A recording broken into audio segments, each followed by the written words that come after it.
Alright guys, welcome back. Of course, first review of the week is gotta be the Outlaws versus Shock. It was the craziest series. Quick reminder, I'm gonna let you guys know. I am going to spoil this series. I'm gonna tell you what the score is right now, so if you don't want to hear, and you just want to watch the match for the first time, go to the website, Overwatch League website, go to anything else, I'm gonna be talking about it. The Houston Outlaws win 3-2. In a crazy series throughout the entirety of it. We're going to be looking at it and breaking it down as we go. Yeah, everyone say hi to YouTube. And we're going to see. So, obviously, the Houston Outlaws over-exceeded expectations. But I think it wasn't even like they just sort of individually played really well. They actually just had a really good coordination. They had multiple looks. They weren't just playing Brawl. We saw a lot of subs. They all made a lot of sense. The coaching seemed smart here. I can't completely agree with that for the San Francisco Shock, and we're going to talk about that as the series goes on. We're going to start with them. They have Tayo and Nero in, and on the Outlaws, we have Hydration and Happy. I wasn't expecting to see much Hydration, but coming in, and it actually makes a lot of sense throughout the series. So let's just get started. Fortunately, we do have the replay viewer as well, so we're going to be able to actually break shit down and not just like be at the mercy of you know, the casters and the spectating and all that kind of stuff. So we're going to go from there. His Doom kind of popped. Yeah, Hydration. Turns out when he can play DPS and not main tank, he's a really good player. Shocking, I know. Round one, capture the objective. Alright. So, this was the weirdest thing I think I've seen in a while. But, like, Houston just, like, runs all the way around for whatever reason. So, that was kind of sick, I guess. But I don't know why. I don't know if it's to, like, give the Doomfist more space, but Hydration goes to Doomfist. Gets a ton of value.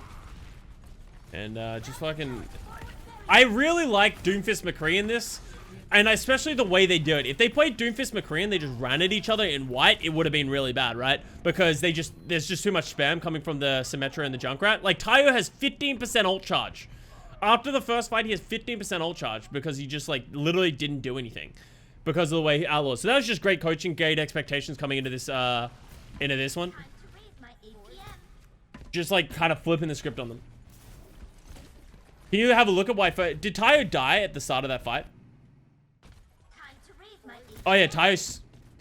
Wait.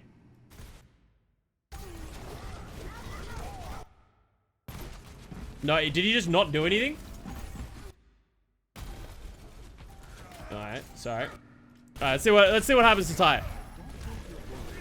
Wait, he's already dead. Okay, well, sweet. I'm not going back as far as I thought I was. Tayo gets Fire Strike.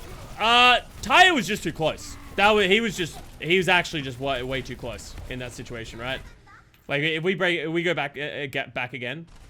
He's just, oh, fucking hell. Sorry. This thing's not going back as far as it should. Like, Tayo, like, he's just in the open. He's so susceptible to getting spat on.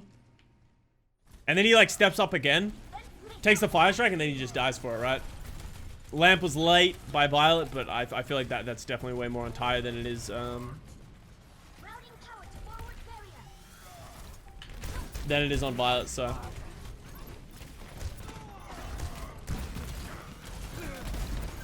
Oh.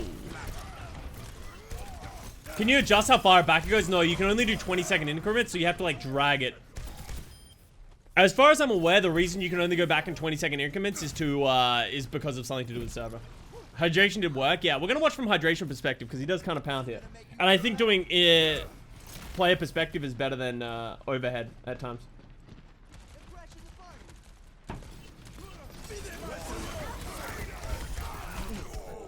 That's another late lamp by Violet right there, right? Like, super dies before the lamp hits the ground.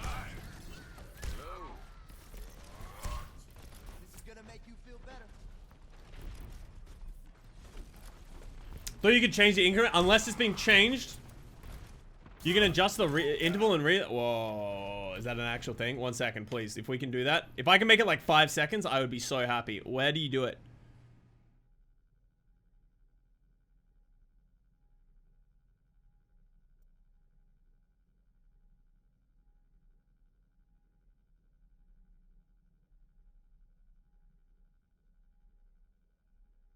Where do you find the replay codes? They're not really replay codes because we're watching from the replay viewer. I'm on the replay viewer. Video?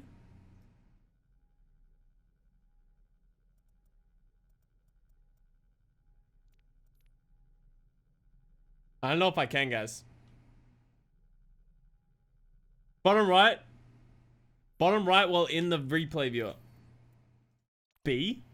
Ooh, what? I've never seen this. I haven't used this in a while. Oh.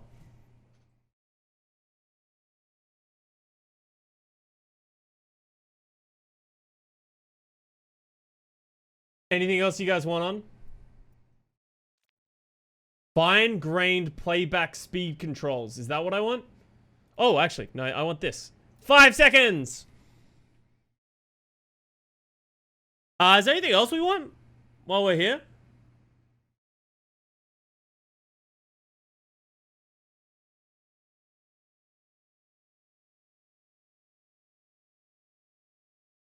Cheeseburger? Alright, fuck yeah. Yo, 5 seconds. Yo, Blizzard big. Oh shit, we missed that. I'm in. Alright. Good initiative. Like, this is just a... Like, that was one of those ones where it's like FD God literally just like... I don't know what FD God was going for there. Just sort of went a little too aggressive. And so let's go to the point that we were talking about of like... Why is Tayo in right now? Like, why is Tayo in the lineup? As much as it's great to give a player playtime, that's not the big issue, but let's go through the thought process, right? Like, they obviously didn't put him for McCree. He was to play the sim. Like, I wonder if there's something specific that Tayo can play that they don't want in, or if this is literally just giving him playtime at this point. And my brain does lead more towards playtime than anything else. So Tayo gets pretty good value.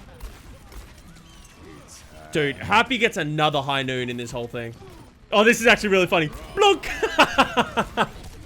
Yo, Nero with the assist. Thank you very much. I appreciate that. God, good flashbang. Oh, wow. Tayo just got out of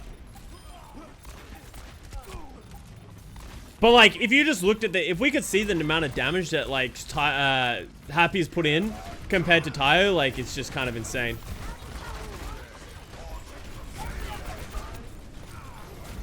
Like, Tayo's... He's gonna have another high noon in a second. Oh, my God. Stop him. Oh, Tayo just tries to take the duel and just gets absolutely... Oh, no, Tayo. Yeah, that was a little greedy by Happy. Happy's pub is just insane, yeah. Alright, let's see what Super does here.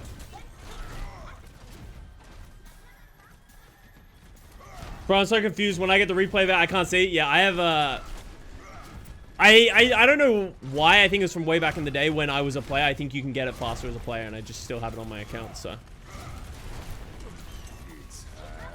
I ain't complaining. If I got it, I'm gonna use it. Hydration gets FD God. Like, and what do you do if you're super at this point, right? Like, let's go back and, like, watch this from Super as well. Or, like, actually, let's watch it from Hydration. Super's just hold and shield at the front. Like, how does... This needs to be on Tayo, right? Like, or something. Like, someone needs to be keeping an eye out for this. You can't just let a Doomfist come from the high ground and literally not get CC'd once on the whole way, like, that he just, like, does his whole combo. It just seems too easy, right? Lil Evasive, thank you for the 41 months. Much love.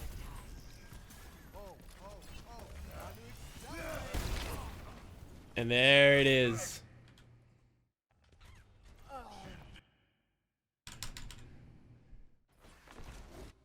Alright, so now we're going to the next map and we get to see more value from Hydration. We're going to see Hydration on the Pharah. They're going to play this, like, style, right? Tayo on the Symmetra. Again, they're going to play the Brawl for the San Francisco Shock. I see you using the player coach replay viewer. Prepare to be asked about it 10,000 times, yeah. Maybe I should set up a command for it. Of just like, I have, Custa still has player coach replay viewer. Spectate Tayo. You wanna see Tayo? Alright, what do we got? Bzzz. Oh. That one was kind of unfortunate. He just like turns the corner and just dies. Hey, he should know he can't just wide pick that. That's where everyone's gonna be shooting. But we're gonna see Brawl versus Brawl. What do you guys think about this Sigma in the brawl as for the off tank. We saw the Florida Mayhem utilize it a lot. What I feel like it's very good because it's the strongest solo off angling off tank that you can have and very self-sustainable. I hate it. I feel like it has its pluses and its minuses. I think it doesn't control the opposition's play as much. Like, you can't eat the Mayots anywhere near as effectively. You can't deal with McCree high noons as well. But I feel like you can get easily more work done, and I think the Flux is a way better ultimate. So, Hydration just throwing out right clicks right now. That wall was kind of bad.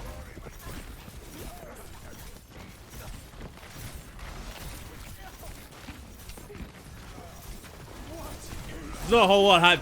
And this is such a bad fight, right? This is such a bad fight for the Shock. They're fighting something where they don't have percentage, but they also don't have the ultimates to engage. Once they use that window and didn't... Wait, did they? Yeah, once they use that window and didn't get value, we're just in this, like, long, drawn-out fight where, like, Outlaws don't have to do anything. They're just holding position and then just going to drop an ult eventually.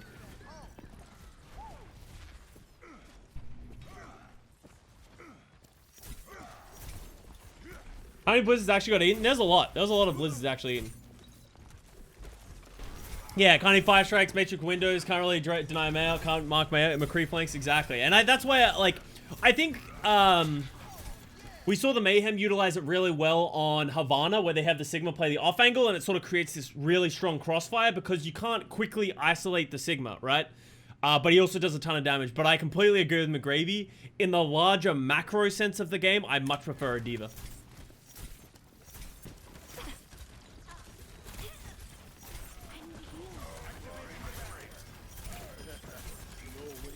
They need to put that in a different spot. He's put it in the exact same spot twice.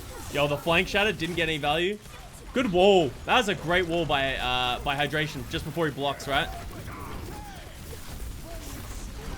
I'm surprised Hydration... I remember watching this live. I'm surprised Hydration has not thrown the Mayolt at this point. I kind of don't like that he hasn't thrown the Mayolt, but also holding the Mayolt gave them this, like, this play. Which is kind of crazy. Like, he held it for so long that it eventually ends up being, like, giga valuable. So it's kind of really good presence of mind by Hydration to hold on to it. And that was just filthy onto Choi. Just dinks him. Like, rando turn dinks.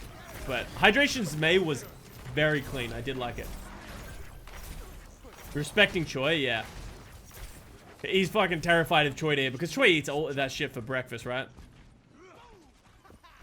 And then here comes the question about why I asked about Sigma and what everyone's thoughts are, because we now have Choi switching over to the Sigma. It feels like every time there was like a D.Va versus Sigma matchup, the D.Va ended up switching. Like, the Sigma was getting the better end of it, and the D.Va ended up switching. I wonder if it's map specific. Like, you can't really get many flanks on this map, and because it's so linear, the Sigma gets way more value compared to a D.Va on, like, high ground based maps. Like, Piggy just got another Flux and started out the fight.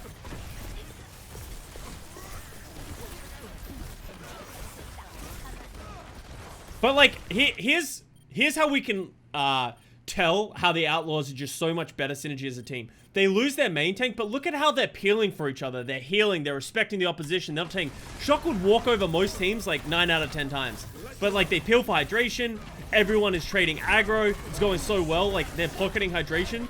And then the fucking hammer out of nowhere.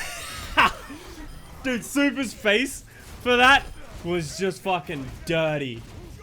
It's so sad when you kill the opposition main tank and then they just come back, use an ult, and just put you in the ground. Chad good. Replay that one. We'll watch it from Super's perspective, right? Because it's so unfortunate. Like, they finally get the hydration kill. They're committed with the beat, and he just... Super should have seen it coming because of the timing, but it's very hard to do in the heat of the moment, right? So that was a big play, and not the first big shatter he makes. You want to see that from third person? Alright, well, just because it was such a fat fucking shadow, we'll give it to you. Oh wait, actually, I think I went too far.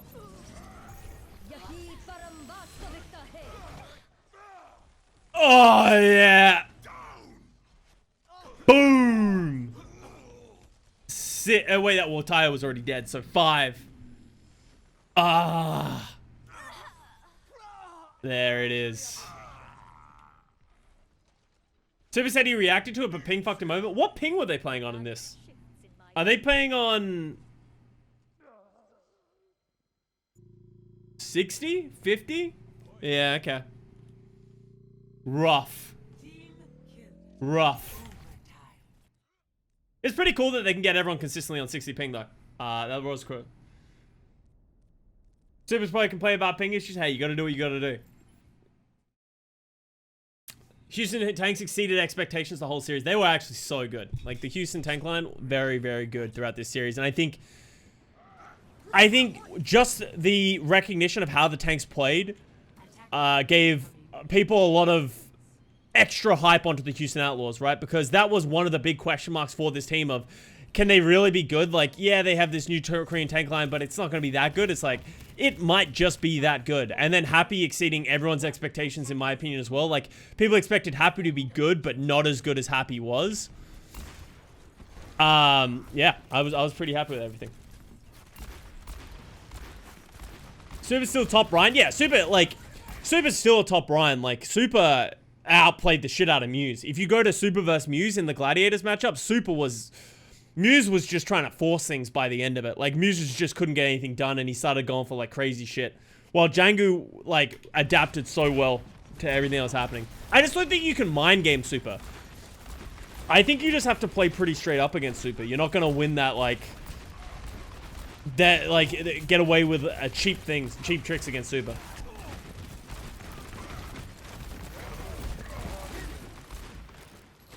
Good play by the shot getting onto the point.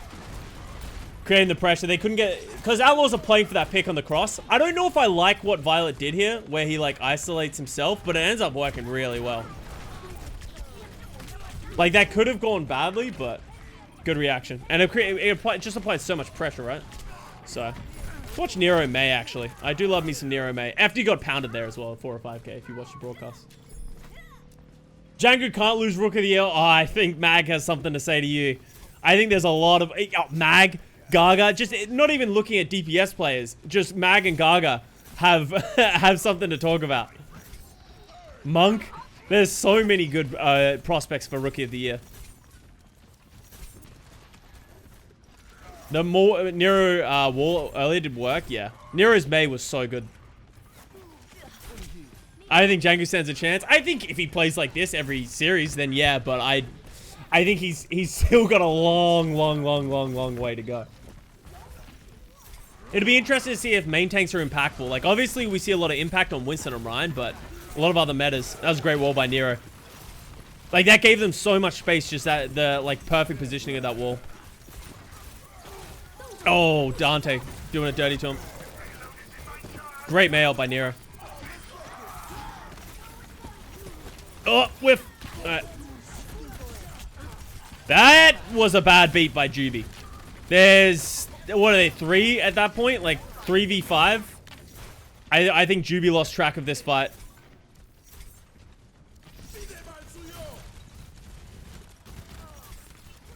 Django looked like the weak link in the Dallas match? Oh, I don't know if I agree with that. I think Piggy had a worse match in that one. He had a couple of bad mistakes. I like the way Piggy plays, where he takes a lot of eyes and he gets a lot of people to look at him, and you need to, like, give him credit for that. Why is my camera lagging? And you need to give him a lot of credit for that. But he definitely got punished a lot more in the Dallas series than he did in the Shock series. He just did a lot of work.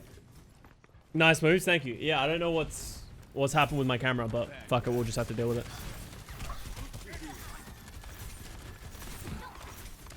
The wall's okay by Dante. It, like, sort of slows them down, but it doesn't really accomplish anything. I really like the positioning of the wall by Violet. Choi does a phenomenal job of, like, creating that space. That high noon could have been dirty. Happy getting picks. Where is Happy? He's on the right. Happy gets Violet. Dude, someone needs to deal with Happy. Like, I think is the issue. Like, no one's like, if you look at it from Nero's perspective. Okay, Super finds the solution. Oh, that was bad by Striker as well. I remember that happening. All right, let's move on. Let's get some piggy pop. The cycle of misery continue. Only time will tell, right? We won't know until we see more of it.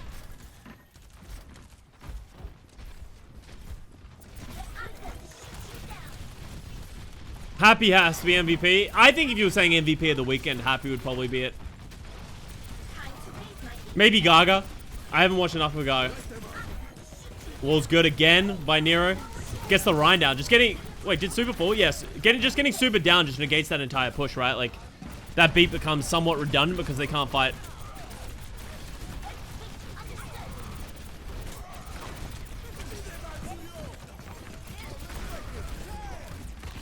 Perfectly timed beat by Juby, I think. Like, the shield goes down and the lamp is down at that point. Great coordination by... The shadow goes on the D.Va, so he throws the Mei out. But they were already too disengaged. But I think they... Can they isolate the Mei? Yeah. They get the punish onto Nero, which is big. Dude, what the fuck is this by Happy, by the way? What? What?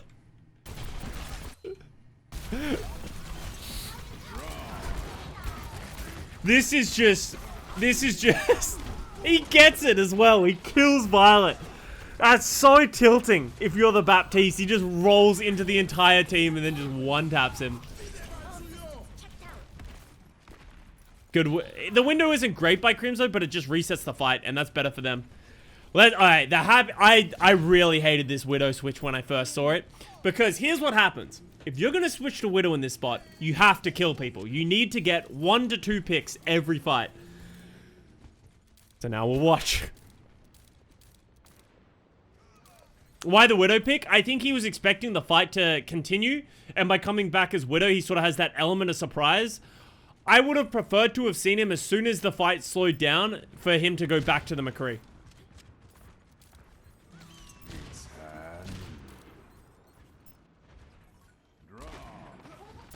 And you just see how much San Francisco Shock has to respect this Widow.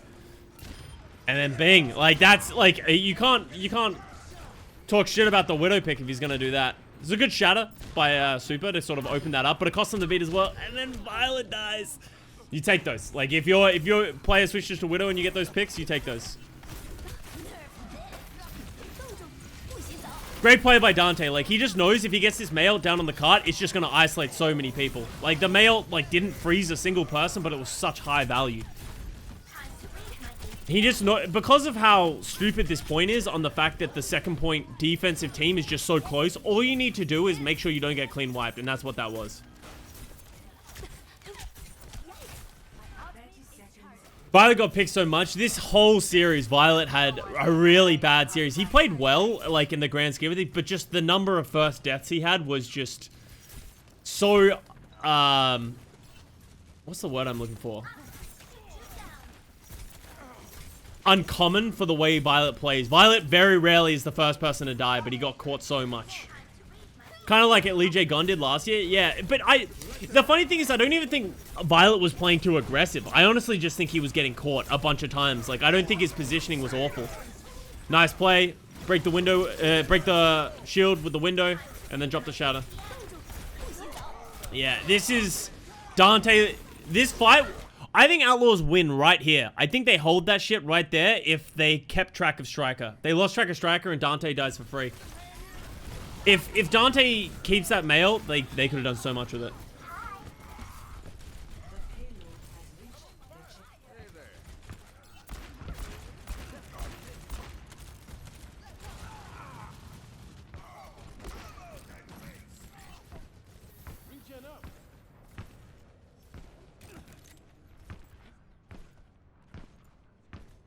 Happy did nothing in the last 2 lives on Widow, yeah, and that's it. Like, Happy was good, but yeah, I think he stayed on the, Widow for a little bit too long. 60 seconds remaining.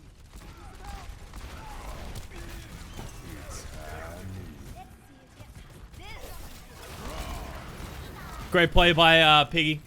Honestly, the thing that was really impressive is the Divas did such a good job of timing against these high noons. A lot of these series, like, high noons were being negated at, like, the last second, and the mind games that exist behind it.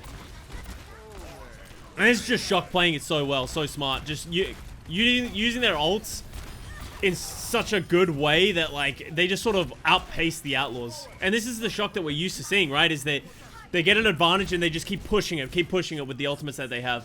And it got to the point that, like, they couldn't do anything. Pigu gets, like, double booped, so he can't touch the point.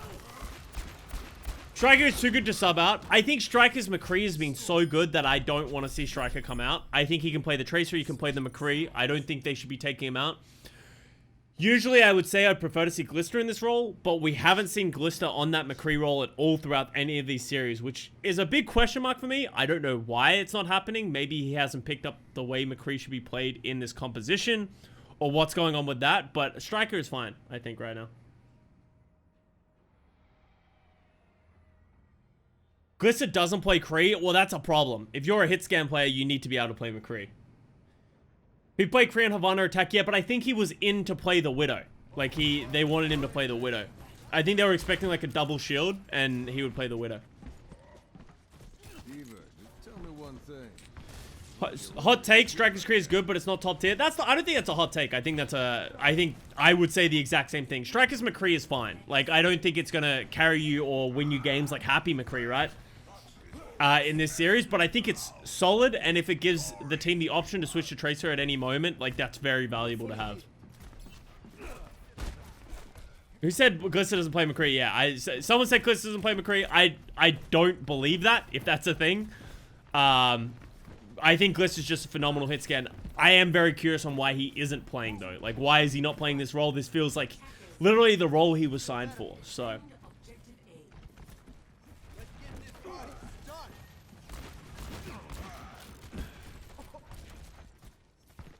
Alright, let's watch the Happy Hanzo.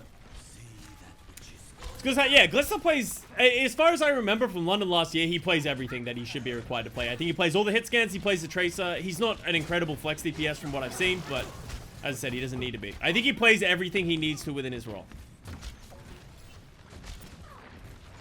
Yeah, like, I wouldn't play Glister over Tracer. Glister over Striker.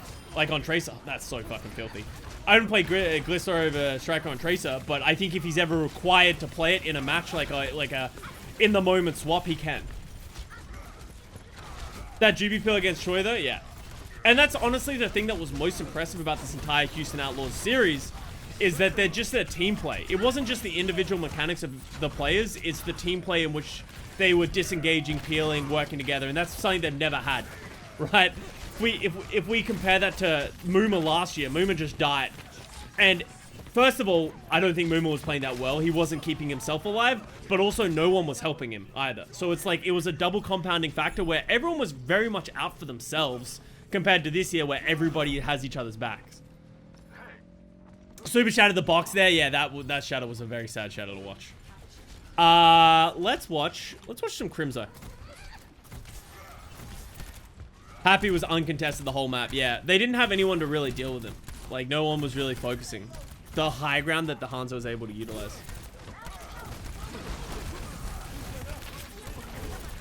That was such a good dragon. That was so smart. Putting it at the top of the stairs, knowing that they're going to have to go all the way up it. They're going to have to run through it.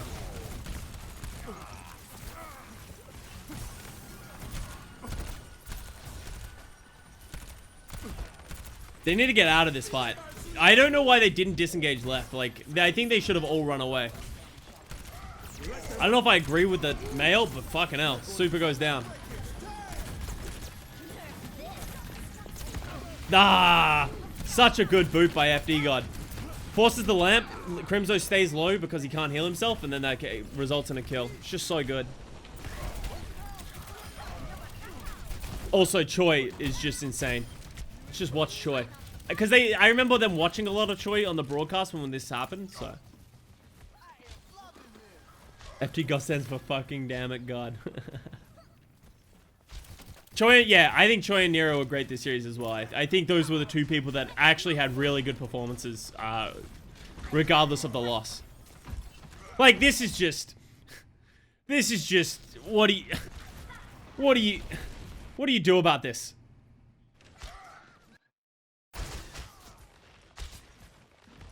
If you're Violet, like, that's sort of why you say, like, oh, yeah, you know, Violet died a lot first. And that's fair, and it's like, that sucks, but what do you do about this? Come on!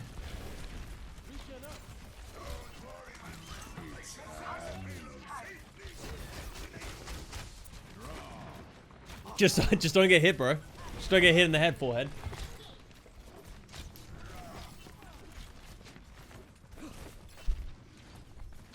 Alright. Let's see what this dragon's like. Actually, I want to watch Choi still. Sorry. Houston's doing a good job of not forcing anything, right? Like, they don't force the cart. They're not like, hey, we have the cart. Let's keep him the high ground. They decide to make the smart decision to walk up to the high ground and control it a little bit. Especially with the Hanzo, you really just want to keep whacking at him. He has no matrix.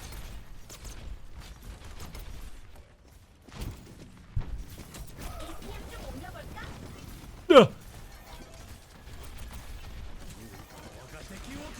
Oh, nice. That's a really good eat. That was kind of bad by Happy. I see the idea, but it was... Choi was so ready for that. Choi's fucking 9 million IQ. That shit doesn't fly past Choi. Easy eat. Munch. And I think Moth has underperformed. No, I think Moth has been pretty good.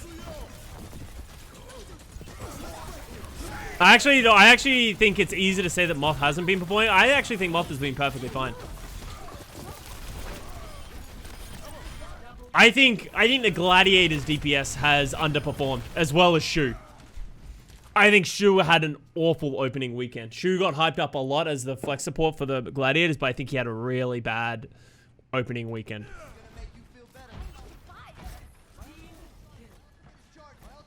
Super did a lot there. Yeah, I think Choi and Super like really held that fight for so long. Kev still struggling? Yeah, I think Kev's really struggled on the Mei. Obviously playing on high ping, but still just struggled nonetheless. Even his Tracer, like, I didn't really see a whole lot out of his Tracer that made me, like, super excited. Can we watch Kev stuff? Yeah, we'll watch Gladiators at some point. I'm not watching, obviously, I'm not watching them today. We're going to be watching this match, and then we're going to go and watch Chengdu versus Shanghai. But we'll get to that. Great Diva Bomb engage. Catches Nero. How does FD God die to these? Because, come on. Oh, I think he thought he was fine. Yeah, it hit the pylon, so it didn't think. So that was kind of unfortunate. But great engage by Houston Outlaws. Like, they timed the wall, the Diva Bomb, everything together. How? Yeah. Also, Juby greater than FD. I don't agree with that. I think Juby played fine. I think he had a couple of mistakes, but I think he played fine. I think he had some really good moments. I think he had some lowlights. But I think FD God also struggled. I think he got punished for a lot of the things that we were worried about him getting punished for, of just playing so aggressive that he died first. Him and Violet both got picked first a lot in this series. Just trying to do too much. But FD God also had a lot of really good plays against the Gladiators. Like, FD God against the Gladiators was nuts, but against the Houston Outlaws, nowhere near as much. I was so sad for Atlanta. The 2CP game just tilted them against Toronto. I just don't think they're good at... They need to work out how to deal with double bubble. If they're going to play Brawl against it, they need to find a way to make it work better, or they need to find a way to play double bubble, because they can't do either of those things right now. And that's why they lost both their series. Whenever they played a Brawl matchup, they were completely fine and they dominated their opposition. But they need to find a better balance in their composition so that they don't just lose whenever they end up on a double bubble map.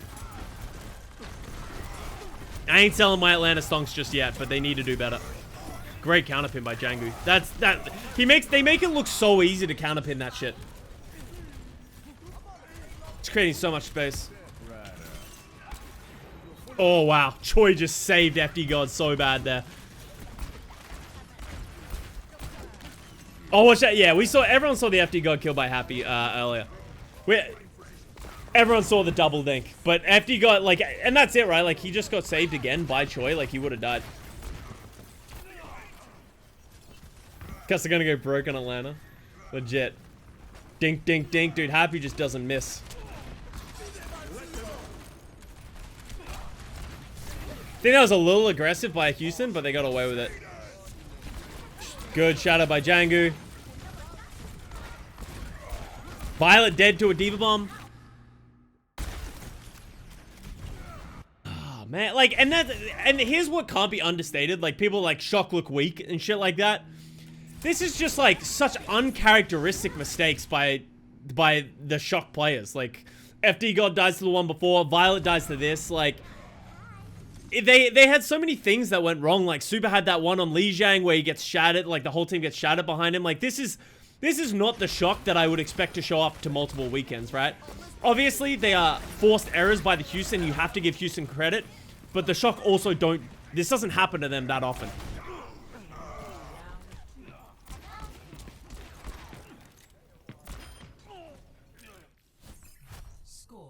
I think Shock underrated Houston. I don't know if I agree with the underrating. I don't think that Houston, you know, these teams scrim. Like, you got to remember, coming into this season, Shock probably knew that the Outlaws were going to be good. Like, the scrim partners talk, coaches talk, players talk. They probably didn't know what to expect, but they probably heard from rumors like, hey, Outlaws are pretty good. Just be aware, like, they're going to come for you. So I don't think Shock underestimated them. I think Shock overestimated their power and overestimated their ability to not make these mistakes and to not play poorly and shit like that, right?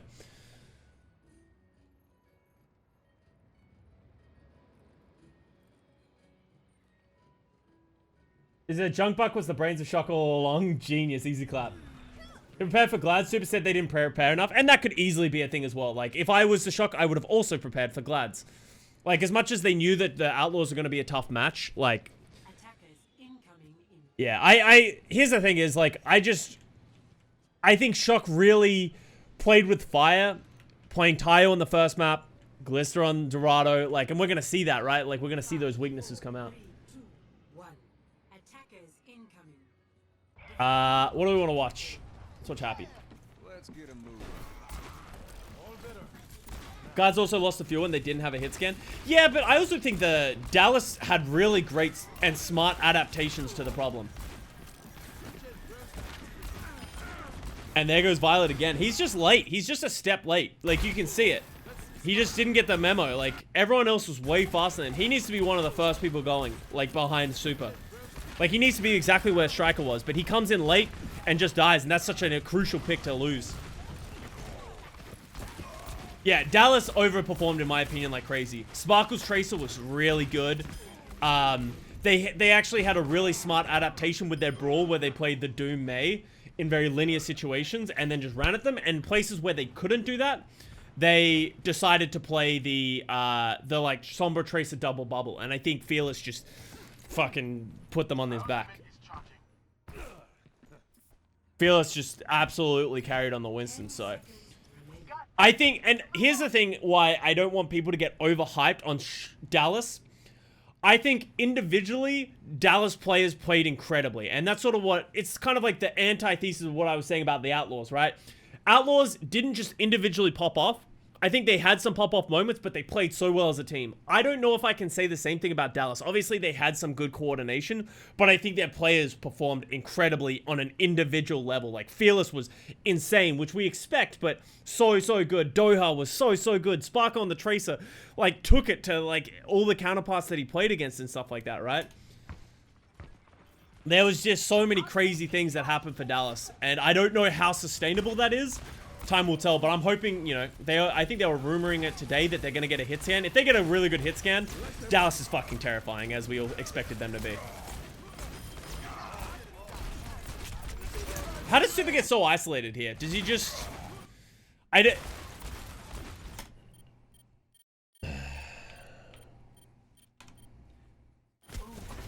You're going to watch Defiant versus Atlanta? Probably at some point this week. Yeah. The wall's good. Look at the timing of that. The wall goes up at the exact same time as the window. Usually, one comes before the other so that you can walk, but they both go up at the same time. So Super just has to run. The lamp goes down. Great lamp by Violet, honestly. The instant reaction, but Super's just in no man's land at this point. Troy tries to overcommit to help, and just, yeah, gets punished as well.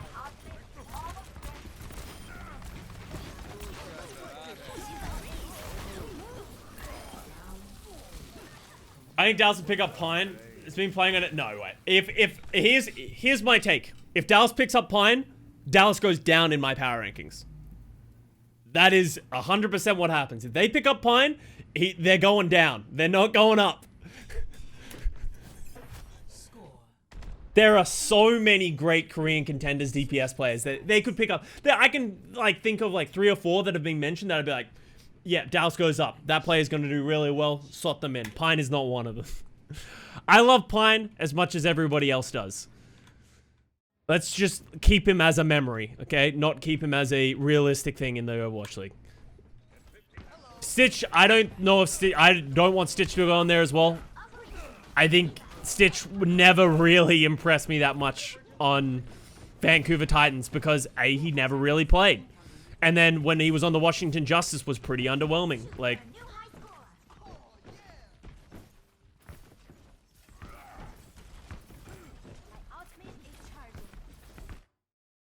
Stitch can play Tracer? Yeah, but like, there are so many great players, like, in Korean contenders.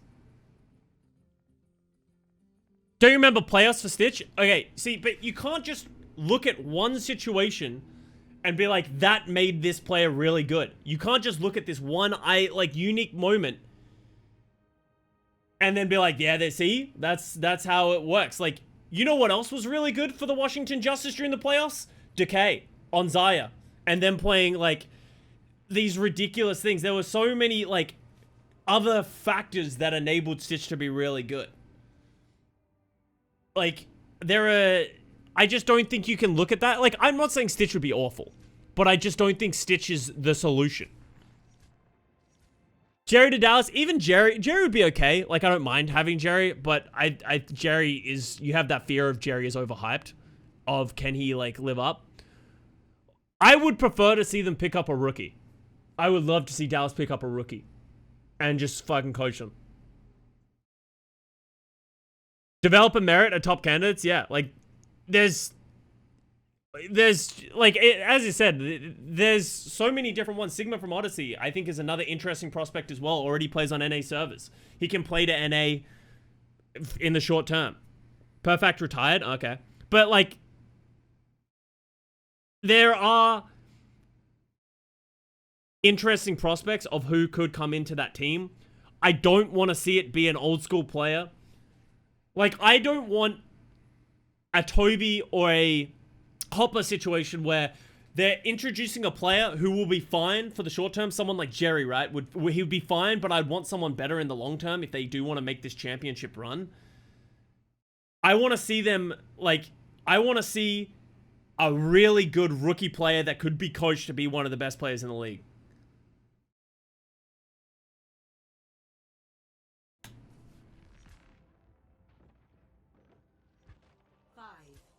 Old players can learn.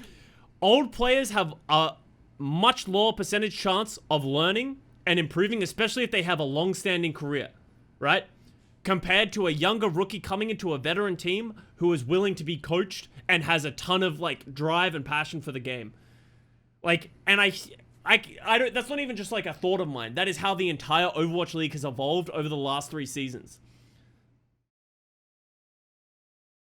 Nene, though, maybe. Like, there has been more value in picking up rookie players and coaching them into being gods than picking up these old school players who were good once but have since fallen out, and then maybe they can reach their former glory again. That's unrealistic in my opinion, and I think that's a much more of a gamble than picking up a rookie. Nene retired, yeah. It's like, what do you really want this hit scan player to come out who is coming out of retirement, or is on their last legs of, hey, if I don't get picked up, I'm just going to retire? Or would you rather have that 18-year-old kid who just plays 19 hours of ranked every day? All he wants to do is make it to the Overwatch League. He's been grinding contenders. He's been dicking on contenders at 6 a.m. and he's ready to fuck? Or the guy that just wants to get a paycheck and just show up to the league again? 2, 1. Attackers incoming. And I think that's my point. That's what I want to see. Let's watch Nero. Asking is I don't want to ask him. Don't get asking. Custa getting signed to. Yeah, hey. All I'm saying is if Jake can go to the Houston Outlaws, unretire, and play support, I can unretire and go play DPS, right? I can unretire and go to my old team and fill in a new role. It could happen. Yeah, I'm just saying, guys. My hit scan my 3-drink hit scan could really pop off. All I need to do is be that perfect amount of drunk going into every match. I might do it. Back to Dallas. Yo, send me back.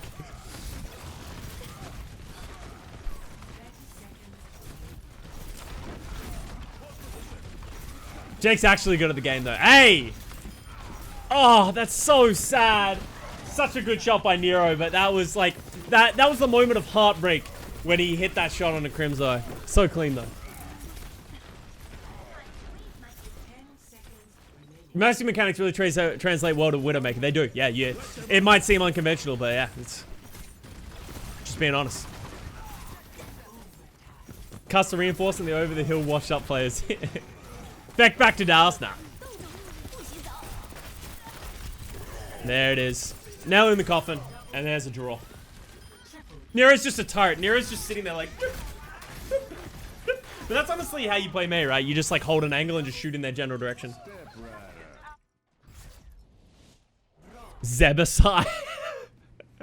really going old school with that one, aren't you? Great. Okay. Alright, look at this.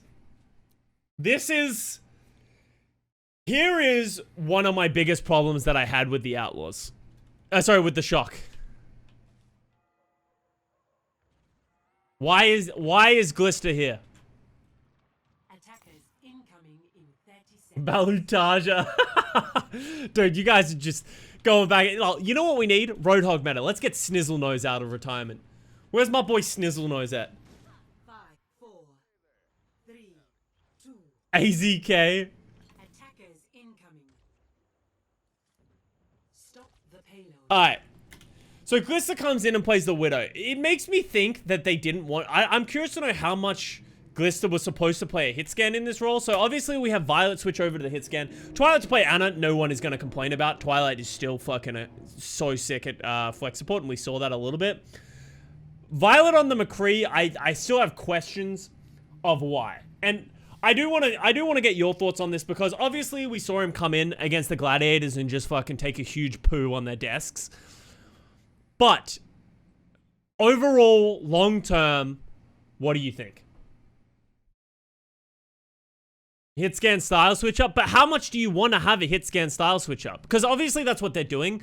Violet comes in to play the double bubble hit scan while Striker comes out. He doesn't play the double bubble hit scan.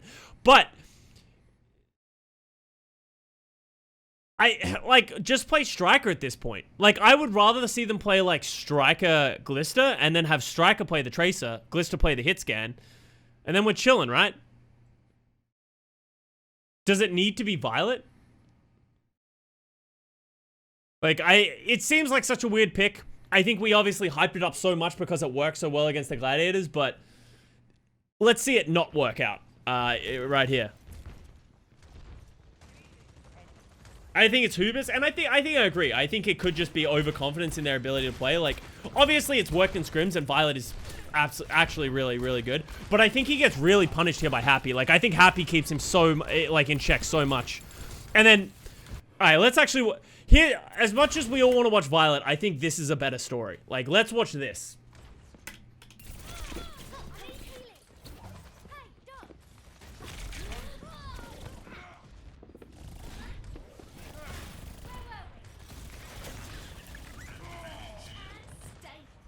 Someone has to keep Dante in check.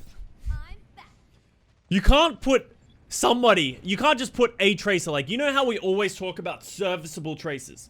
And that's sort of what we were saying Sparkle was going to be. He was going to be a serviceable tracer. If it's not serviceable against somebody like Dante, he is just going to crush you. Where's FD God? FD God's job is not to protect the tracer. The Brig is not to protect the tracer. The tracer needs to go to the Brig if he wants help. The Brig is protecting the McCree and the Ana.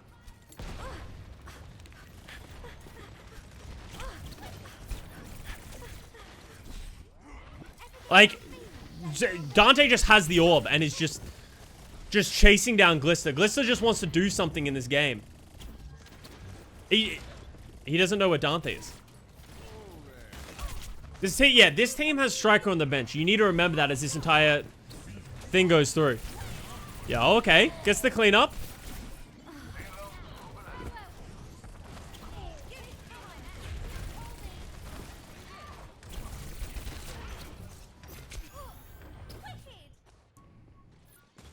First ever Krusty mistake? Krusty's made mistakes before. I think the Super Genji was a mistake. I think it was fine because they were so far ahead of everyone else, and they weren't ever going to be great in a Genji meta, but they, remember, like, when they put someone on Genji, they didn't win that tournament. Obviously, they didn't have a great Genji play, but it's like, why is Rascal not playing the Genji? Why is Super on the Genji and stuff like that? How dare you?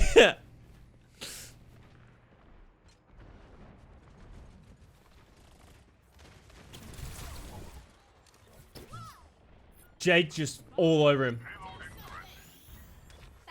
Mistakes literally play for Custa. They won the 20 with Rascal and Genji? No, they didn't. Paris won that one. It's basically a 5v6. Yeah, Jake is just living perpetually in Glister's mind. Yeah, he was just so ready for it. But the thing is, Glister wasn't...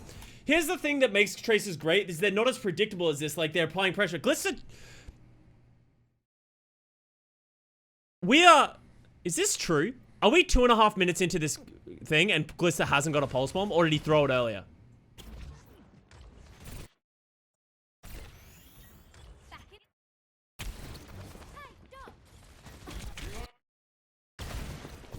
We are 2.5 minutes into this map and he doesn't have a pulse bomb. That's like an AKM pulse bomb right there. Like, you can't... That just can't happen.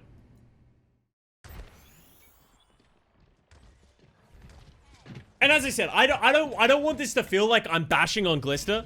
Like, Glister is a phenomenal player, but he should not be playing Tracer for the San Francisco Shock. He just doesn't look comfortable. He should be the hit scan player. Like, it feels so weird to have Glister come in and play the Tracer while Violet plays the McCree.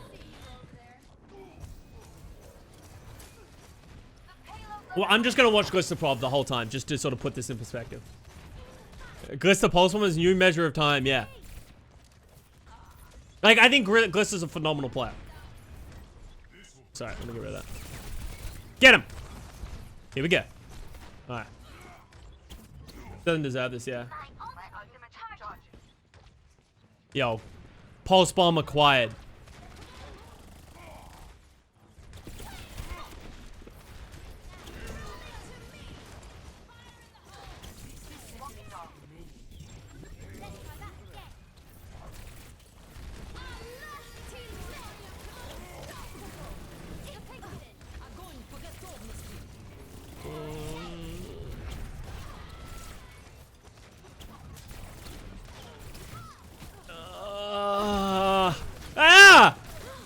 Oh.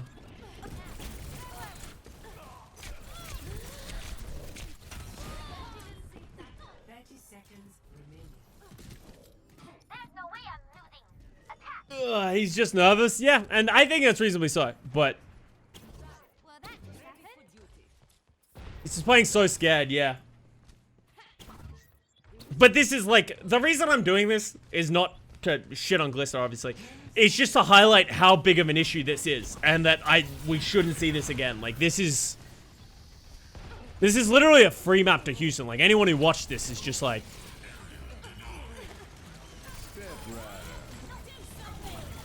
Like, he's not... He hasn't marked... He literally didn't do anything in that final fight.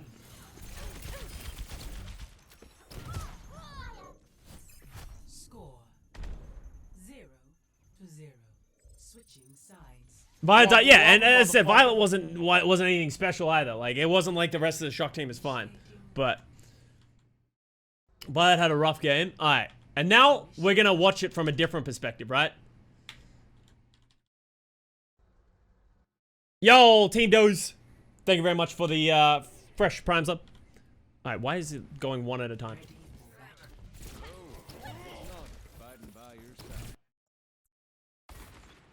I'm curious to know if they wanted him to play something different at some point. Prime subs are still a thing? Why did no one say, oh yeah, Prime gaming subs are definitely still a thing. You should utilize them on your favorite streamers who like to analyze Overwatch League matches.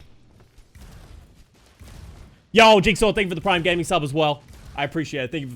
Thank you for the Primes. 5, 4, 3. Wobble wobble, motherfucker. Yo, also, Blix, thank you very much for the Prime gaming sub. Yo, easy seller. Cashing out. Alright, what do we got, Dante? Oh, yeah. What do you guys think about this? So, this happened multiple times over the weekend. And my idea is kind of like, but why? I guess it sort of deals with the whole Winston Tracer sitting on red. So I guess it is really good, but it feels weird that like the cart's not moving and everyone just TP'd up here and everyone's just chilling and then they just jump down. But I guess it provides that like stops that opening space from being held. They did it in Korean Contenders, yeah. It's brilliant. All right, wait, where's my point? Oh, so Dante goes Echo.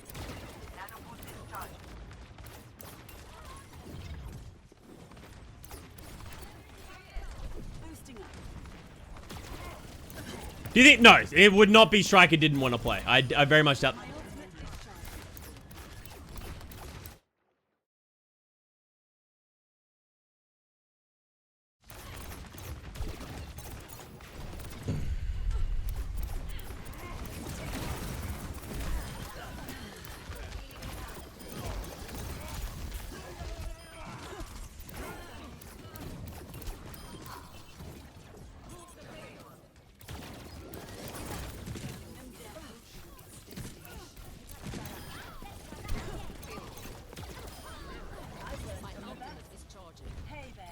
And that's the bowl game, folks. Victory. DPS difference at its finest. You know it to be true. I think Jake played really well on Brig, but that is not that was not a Jake diff. GG easy. Got one pulse spell on that whole map, yeah. I don't know if he broke 1,000 damage. I really don't. Alright, now we go on. Ready for battle. Because you're a caster. I have it because I'm still on the player coach list. 5, 4, 3, 2, 1. Attackers incoming. Defend objective A.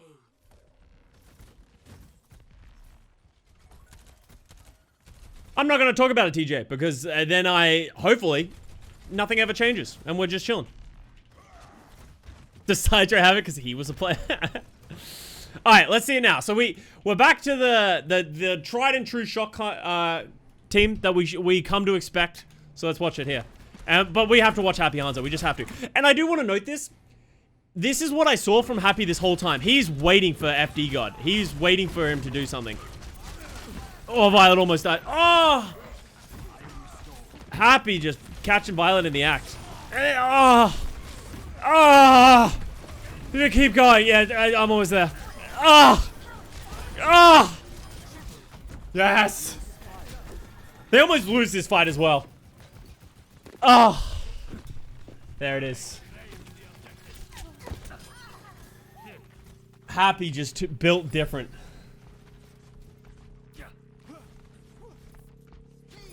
Oh, that was actually nutty. Happy's actually just so crazy. He has an ult and everyone else is just not even close. Like, what do you even do to deal with that? I don't even know.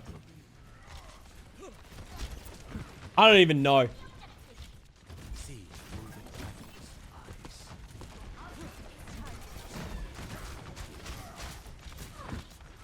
Look how much respect they're giving to Happy now.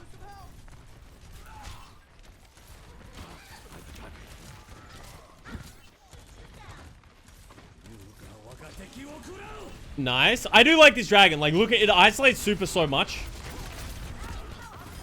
And then FD God just gets punished again. And, like, FD God, this is like a tale of the series, right? Every time FD God and Violet tried to go anywhere, they just get punished.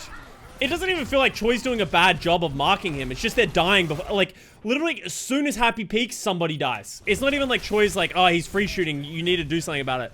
Like, Choi's trying.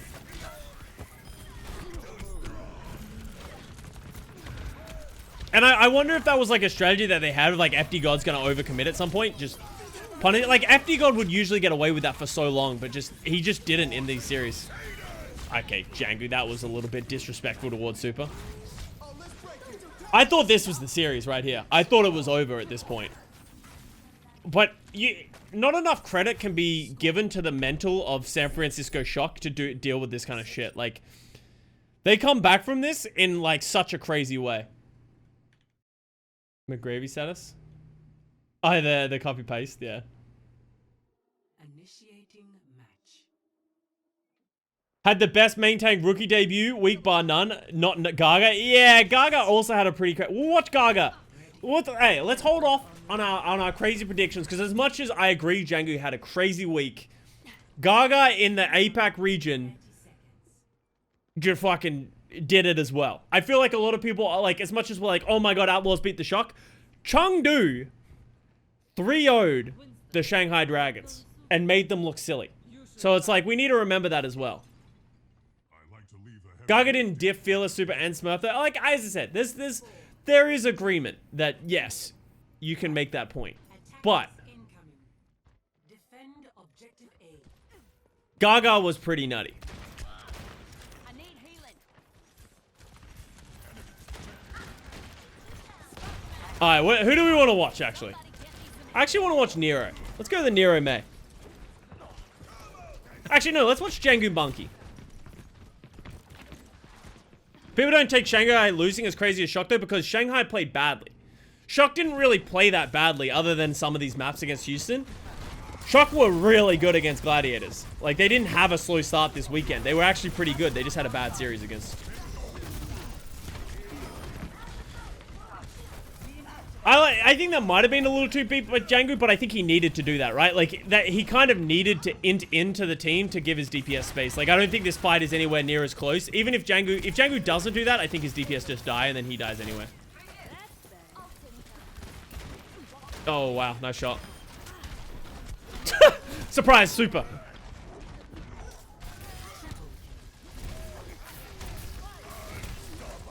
So he's saying NA is better than APAC? I think NA as a region, like, the top 5 is better than APAC right now. I think so. I actually think it's not even that close either. I think NA is pretty good right now.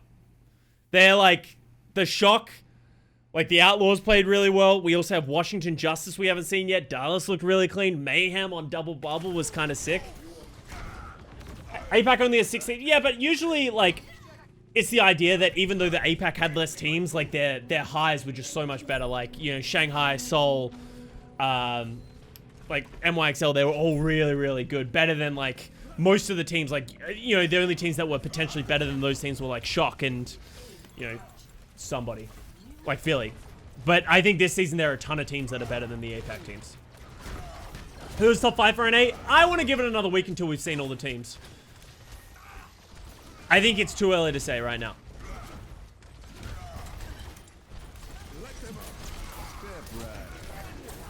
You also said Atlanta was good? Yeah, I said Atlanta was good, but they weren't, right? And I think I want to wait. Let's finish this, and then I'm gonna go on my point. And this is just, I think this second point cap is just the classic. Like, this is what is wrong with 2CP. If you win the first point, why am I forgetting words? If you win the first point so convincingly, it gets really hard to defend it at the second point because you just don't have ults first, right? Like, the Outlaws got their ults. They were just too late. They had already lost the fight because Shock threw all their ults already, so. That wall, yeah. Feels bad, man. So here's my point. I don't think it was unrealistic to give Atlanta the hype that they had. I think if we were in a brawl meta, Atlanta, we'd be having a very different story. I think if we were in a brawl meta and not a double bubble meta, you would flip the script of Florida and Atlanta. Right? Like, I think Mayhem would not have been good in a brawl meta, but are really good in a double bubble meta. Atlanta, really good in a brawl meta, really bad in a double bubble meta. So I think there's a lot of people are like, oh my god, you guys are ridiculous. Atlanta was never going to be good. Everyone's overhyping Atlanta so much.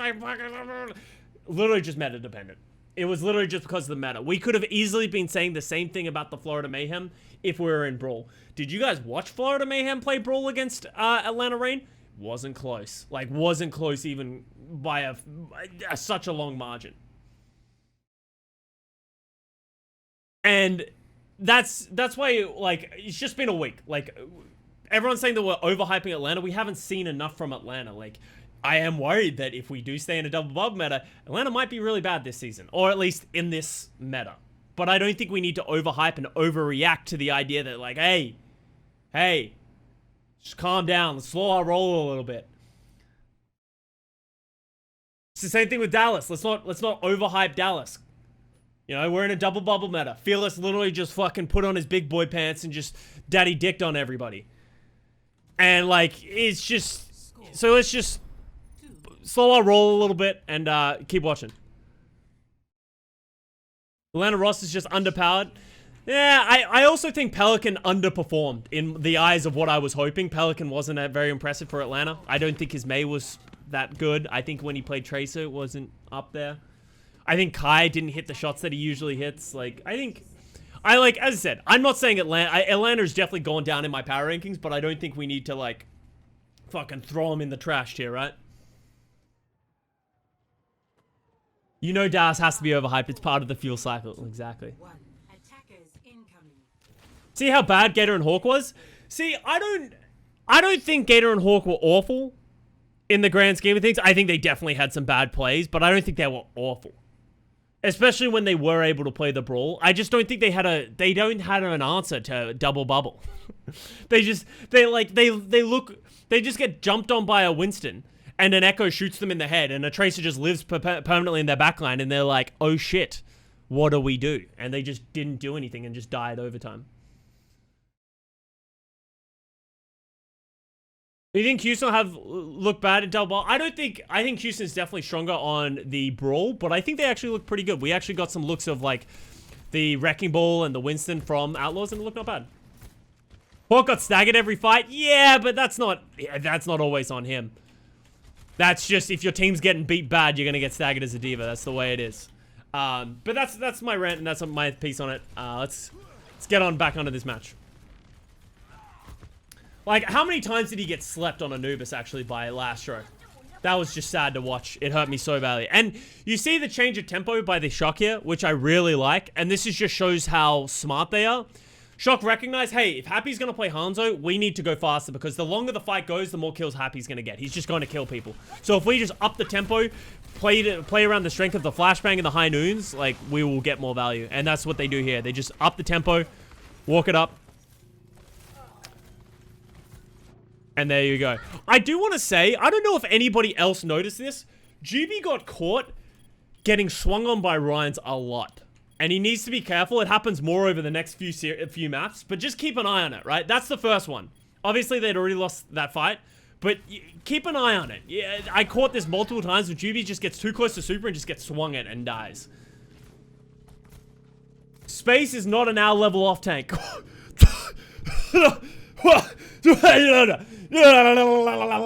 What? Why? Excuse me?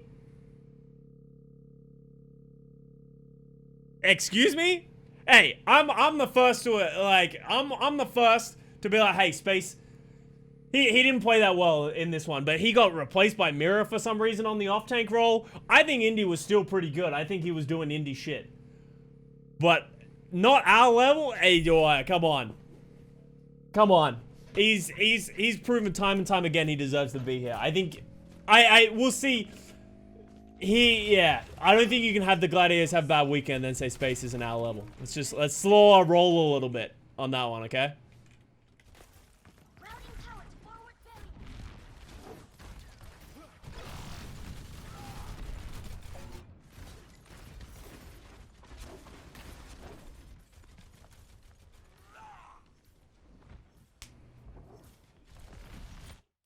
You'd be surprised how many people Space think is a problem with glides. Yeah, but okay.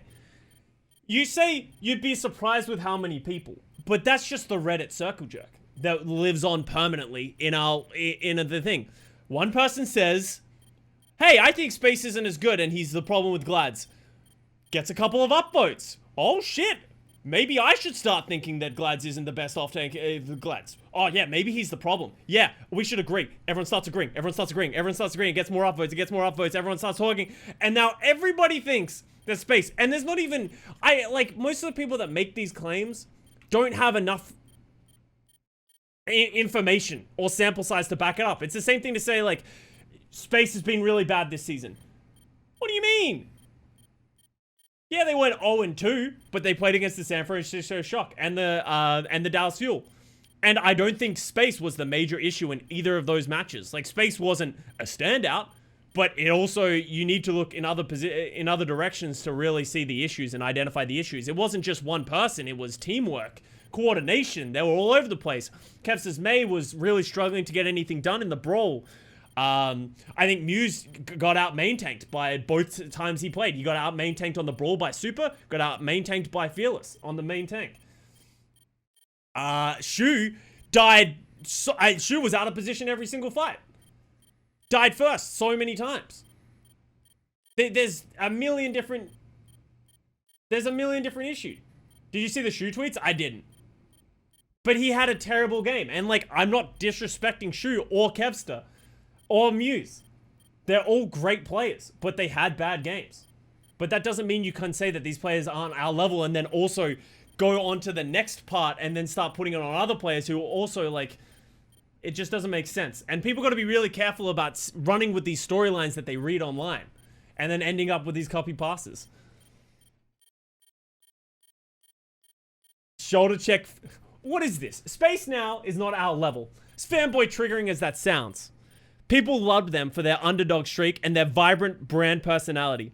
But expecting them to play off tanks is very unrealistic. They still have to actually win something first. At the same time, I'd honestly advise DPay to shoulder check Fury, Choi, or Hanbin and then rebuild. Those buyouts monies can help Space for a few more. Oh, God.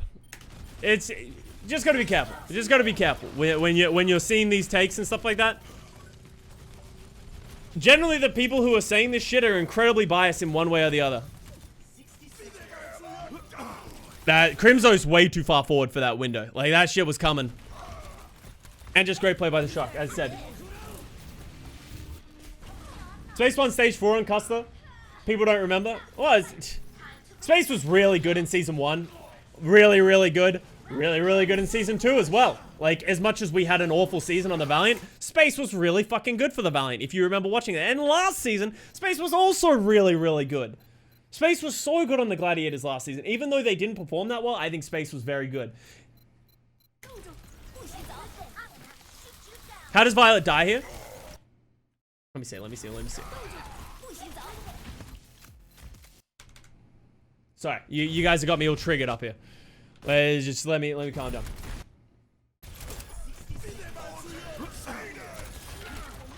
But OGE was their best player last season?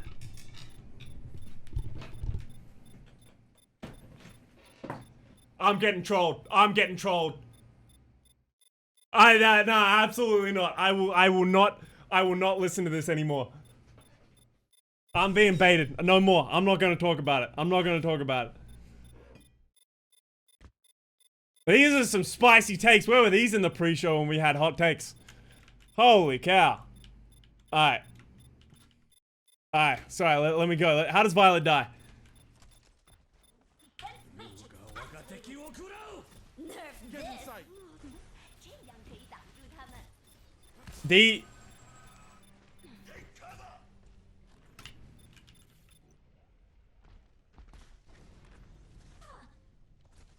Oh, he didn't know the dragon. He was not paying attention to the dragon. He dodged the Diva Bomb and didn't see the dragon. Oh, no. Oh, no. That's such a bad death as well. Like, if he doesn't die there, they can easily turn that.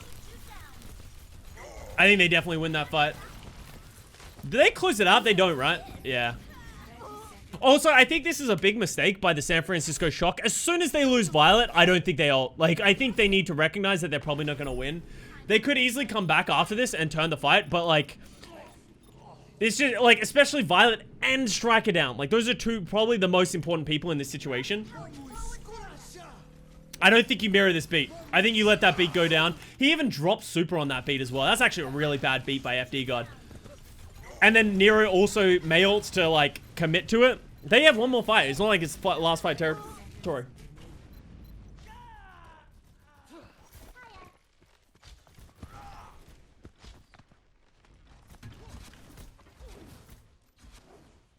It'd be so good if you did Reddit hot takes. We don't really want to just like point fun at people as though like it's better. Like Reddit's gonna talk shit about us. Everyone's gonna talk shit about the desk and everything and the takes that we have and call us dumbasses and stop overrating Atlanta and all that kind of shit. I don't read it. I don't care. But I don't like, that's fine. You guys are allowed to make fun of the desk. We're entertainers. We're trying to keep it interesting. We're trying to keep everything going. But I'm not gonna make fun of them on broadcast. That's not, this. As much as I'll do that shit on my stream, I'm not gonna do it on broadcast.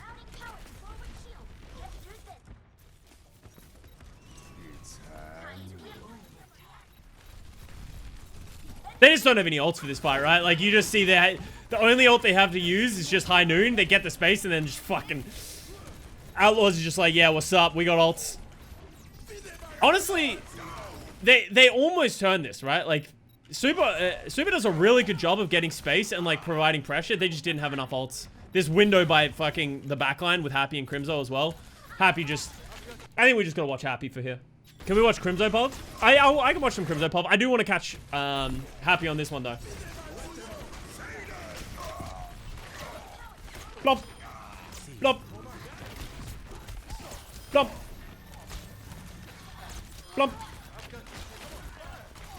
Flop.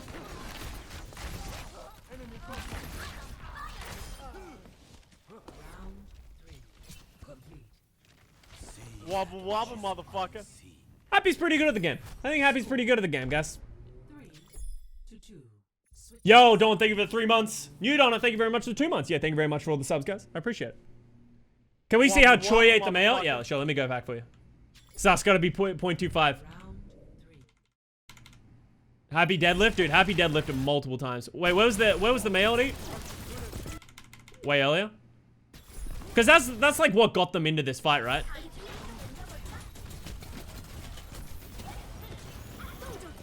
Oh, just genius. Just fucking textbook for your boy Choi Hyobin. Oh, he knew it was coming. He knew it was coming. He knew as soon as he went for that mega, he needed to get back up there to eat that mayo. To people who say that Choi is like overrated, it's like, it like actually blows my mind. There are people that actually think Choi is overrated as an off tank, and that like Krong and Hanbin are the better off tanks these days. You know, they're really good. Get that shit out of here. Get that shit out of here. Choi is not our level.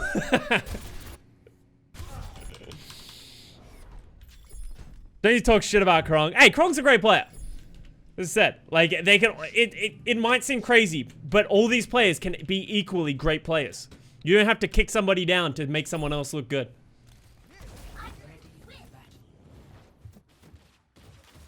Choi's the best off tank. I think you can make arguments that like Void is better.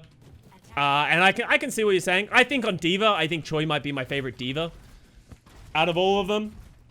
But I think Void's Sigma is better. I think maybe even Krong and Hanbin Sigma is better, but I think Choi is like really well-rounded. Choi better than Fury? I think Choi has a better Diva than Fury, yes. As much as that does seem like crazy because Fury's been so good for so long, I actually like Choi Diva more than Fury Diva. 4, 3, 2, 1. Choi is way more flexible, yeah, I agree. Defend objective. It literally kicks Krong and Hanbin to praise Choi, says you don't need a... I didn't crick them down! I just said Choi's better than them at the... What do you mean? I literally just sung their praises. That they're great, they're better than him, they're better at Sigma. Then... Choi Zaya, yeah, I think Choi Zaya is probably his weakest off tank. Shocking effort. Absolutely ridiculous. Gray's just putting things in my mouth again. Oh, I hated what I just said, but it's okay. We're going to move past it. Alright, and we see... Here we go again. Is shock up the tempo.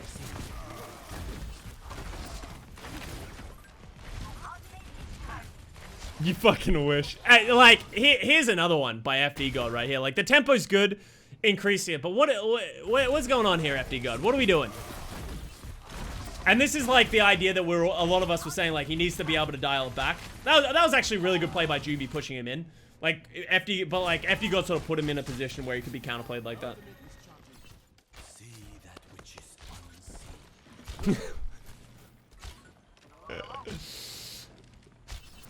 He just can't seem to adjust it. Yeah, I think he needs, like, Happy's just marking him so heavily. Like, you look at him, like, Happy's literally just waiting for FD God to do something.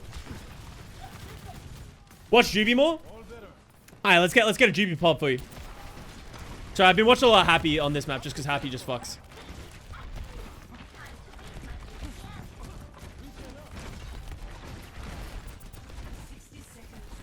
Yeah, like you can see, even Juby seems to be marking FD God. He's not even really shooting at tanks, he's shooting at the backline a whole lot more. Oh, nice. Oh, he single-handedly forced lamp there. Oh, he's dead though. Oh, he's gonna let him go? Yo, alright. I like it. Oh, and the poop on Choi. Yo. Juby, I like it. It's so hard to see impact. Nice beat. I like the timing.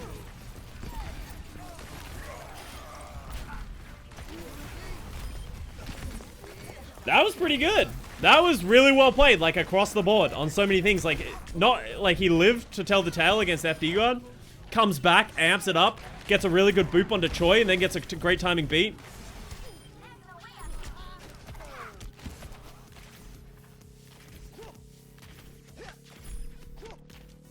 Are these replay available to the public? They will be, yes. 30 seconds remaining. New defense. Can't believe Juby is the best Lucio in the league. Guys, you're gonna kill me. It's enough hot takes for one day. Some pretty smooth Lucio mechanics, yeah.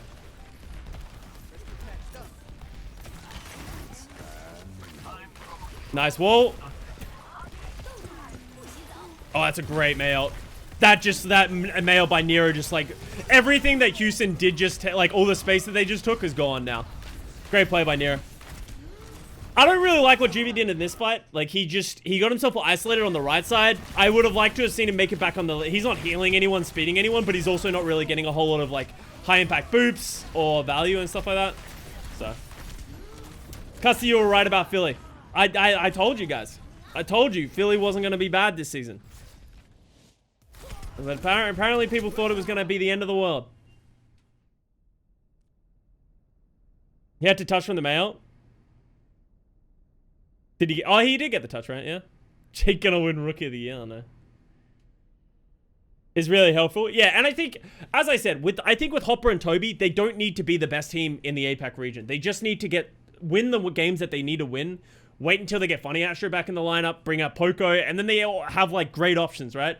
I think Funny Astro is better than Toby, and I want to see him in the roster. But maybe Hopper becomes really good, and that Poco doesn't slot back in. Maybe they do. Maybe they improve once that it comes back. Like, if they can just keep getting wins, it's fine. Say G better than OG. I haven't seen enough of either of them at an hour level. Like, I like to rate players until I see them in hour. Ready for battle.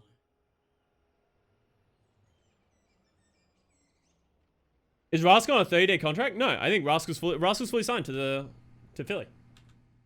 Right? That's as far as I'm aware. Aye.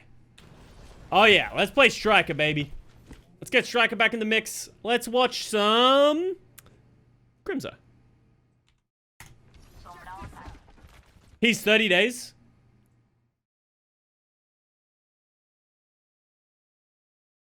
I asked Yiska. Toby and Hopper, the only ones on 30 days. Let's never not watch him, yeah. Rascal is not Toby and Hopper on 30. Yeah, I don't think he's 30 days. As far as I was aware, he was a full signing.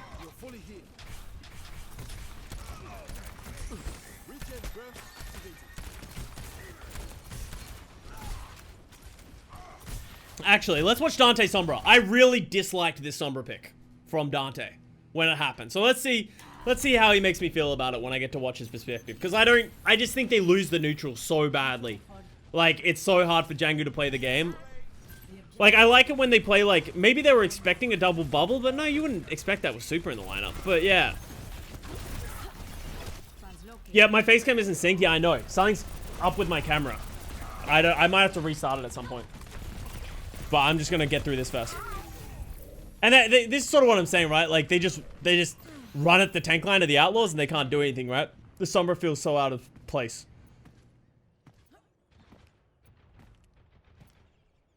Yaki Tracer better than Striker. Guys, we talked about this, okay? No more hot takes. Okay? What did we talk about? Okay? Yaki's Tracer is incredible, okay? Don't get me wrong. Until someone shits on Striker, never again, okay? Striker has the crown until somebody dicks on Striker. Until then, Striker is the best.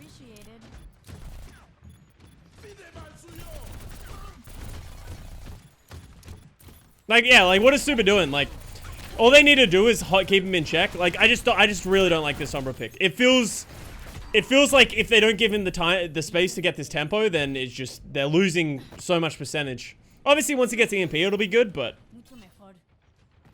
Why are they playing Glister Tracer? Wait, don't worry. If you want to see me talk about Glister Tracer, go back in the VOD and watch Dorado. Alright, we talk about Glister Tracer. Striker vs Dante close? Yeah, I think Dante vs Striker's... like, Dante can definitely take it to Striker. I wouldn't say Dante is better than Striker. It's the same thing for Yaki. They're both phenomenal tracers. Wouldn't say it's better than Strikers. Gaga greater than Smurf. Interesting. I haven't seen enough of Gaga to really give that. I don't like this EMP either. I think the EMP... Who was casting this? I think it was Sideshow highlighted that it didn't catch Juby so they could, FD God so they could speed away, but it's also like, it felt unnecessary. I think if you're going to hit that EMP, you want to hit the backline so that they can't save everyone else, right?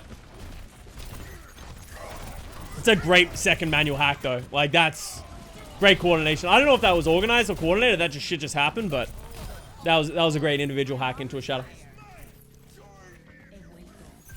Trying to deny Blizzard? Oh, you think he was trying to cancel the Blizzard? That'd be actually 9 head if that worked. I mean, it worked. Yeah, well, as I said, but he didn't get a ton of value from the EMP. Like, they didn't win because of the EMP. They got space because of the EMP.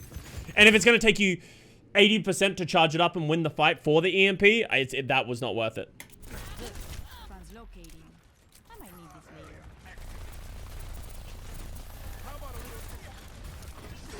That's a great wall by Nero. Yeah, Juby was just too late on that. Bad beat by Juby, but that was honestly just a better wall by Nero. Like, you can't even be upset about that. Maybe Django's a little overcommitted. Like, you don't want to be going through that period where you can get like hard walled. Oh, nice. They found him. Yeah, like Dante just hasn't done enough in this fight for me to like this pick. Nero was a big standout for me this weekend on the May. His May was really good. Good hack on FD God. That should give them the space to walk into their opposition. I really should look at something else, but I kind of wanted to see what happened there. Wow. FD God just gets 1v1 by Dante. That was actually sick. Am I the only one who thinks this is funny, the way this looks?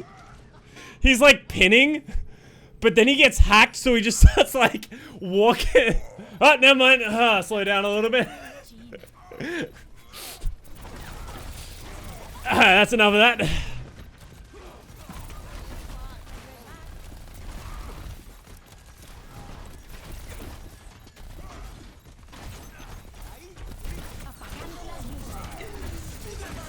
That's another one of like, he's not really going for these big EMPs on the backline. He's more just using it. But I don't think that's enough. Like, that EMP isn't enough for them to win the fight, right? Like, he knows the FD God has the beat. He needs to get something more. I just don't like the Sombra pick on that point. I think I would much rather just see him play the Mei than play the, yeah, like, just play the mirror. They showed that they can beat them in the mirror. Had he just gotten back from Spawn? Yeah, no, he would have been back for a while. Like, FD God was pretty speedy.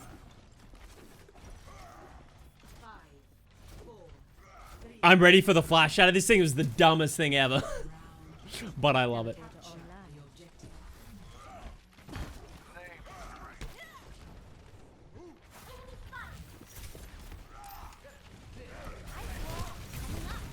Wall's pretty good. I'm not even mad at FD God for that one. I'm not even mad. What is that?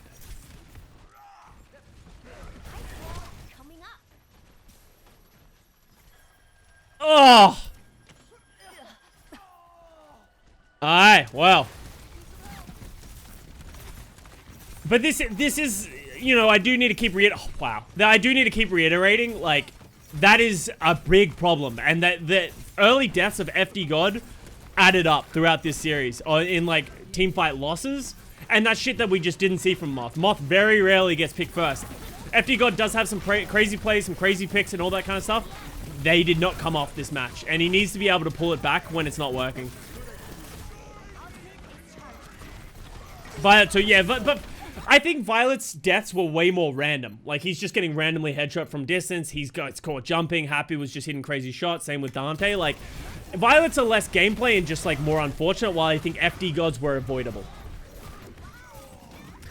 Big props to Shock for winning this fight still, though.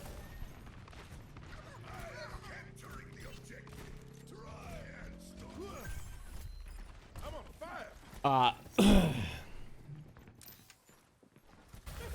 see you get past this. God fucking damn it, dude. Ice wall coming up. I said this on the post show when we did this. The worst thing about this whole situation is Django works it out.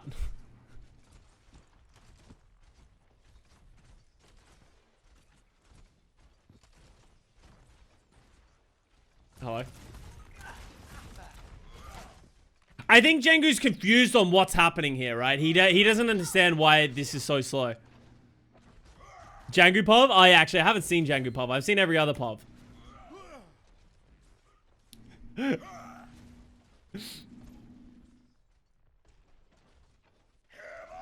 Oh, he didn't see it. He thought it was on the left. I think he was checking for a mate. Oh, disgusting.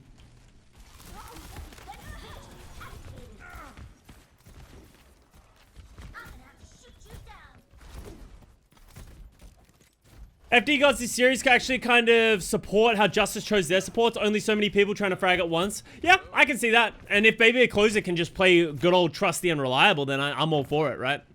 I don't agree with that as much in the flex support, but I can see that in the main support, so not bad. FD got pretty high in the first death rates. Hashtag stats lab. Yeah, when does the stats lab come out, Ben? Is it all updated and out? I'd be interested to come have a look at that and just sort of have a click around. That Mayot was bad on the fact that he didn't get it far enough. I think he didn't want to toss it, obviously, because of Piggy. But it's just too far away.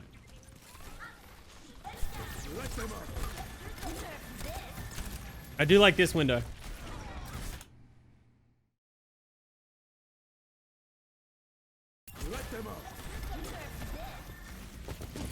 Oh! Juby!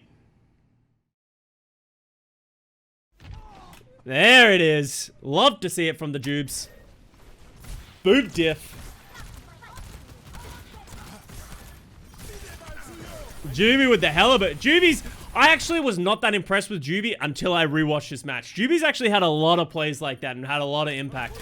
And a lot of what FD God's deaths can actually be attributed. Wow, that was a great kill on a Crimzo. Holy fuck. Oh! Piggy almost saved him.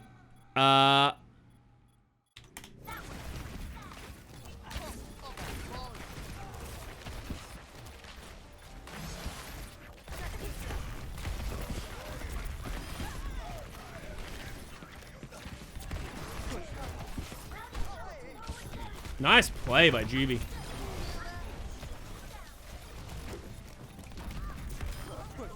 Okay, I see you, Juby. Booping and bopping, dude. Except after he was playing with his Ryan there, he doesn't die, yeah. Okay, okay. Juby's Brig does need some polish, but that's not as hard overall. You know, they also have the world's greatest Brig player to ever play the game, Jake. Overwatch to play Brig. And I honestly think that's what I would expect to see Jake come in. In a situation where they only expect to play Brig, I wouldn't be surprised to see Jake play it. Jake's Brig's carried. I actually think Jake's Brig looked really good. It really did. And Brig is one of those heroes which is 100% just about game sense and game knowledge, which is kind of like Junkrat. So I wouldn't be surprised if Jake is very, very good at Brig. It's changed a lot since he played it back in 2019, but it looked good. So I would expect to see more Jake Brig if they're not expecting to play Lucio. Because, hey, I like Jake Brig. Jake Lucio. I'm not sure if I'd be as thrilled with it. So maybe you can prove me wrong about that one, but we'll see. Do you do Torghast? I did one of the Torghasts. Nice play. I think Outlaws over-ulted on that, though. What was that? High Noon, Shatter, Mail. The Juicio is not there yet. All right, we'll hold off on the Juicio. I went an Arrow. You don't have to wait. I'm probably not going to do the other wing. You can just go, man.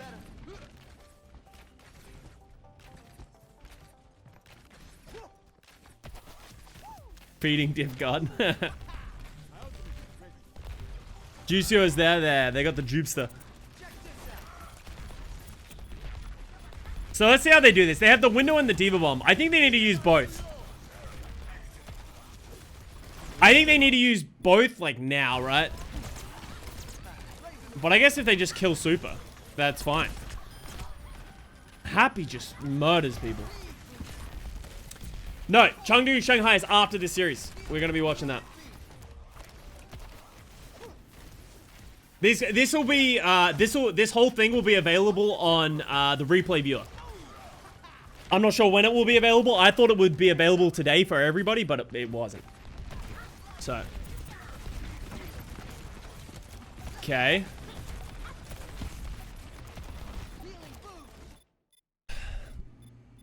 How do you win this if you're the Outlaws? I think you play it slow and then you counter bomb, counter beat the Mayotte.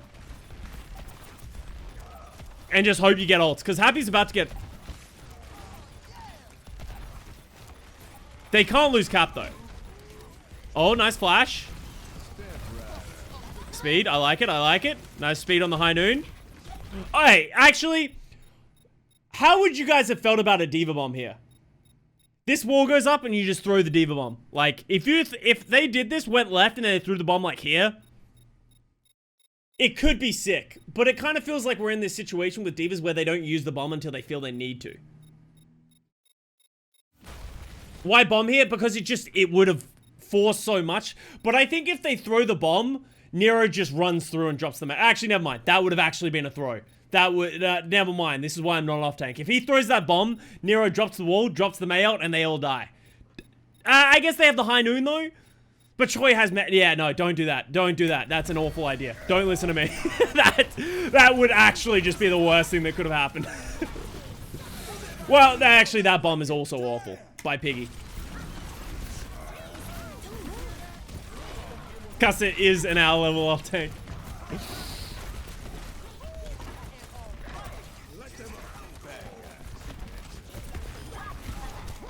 They are getting the picks, though. Actually, they lose this, don't they? How do they lose this? What happens here? Because they get...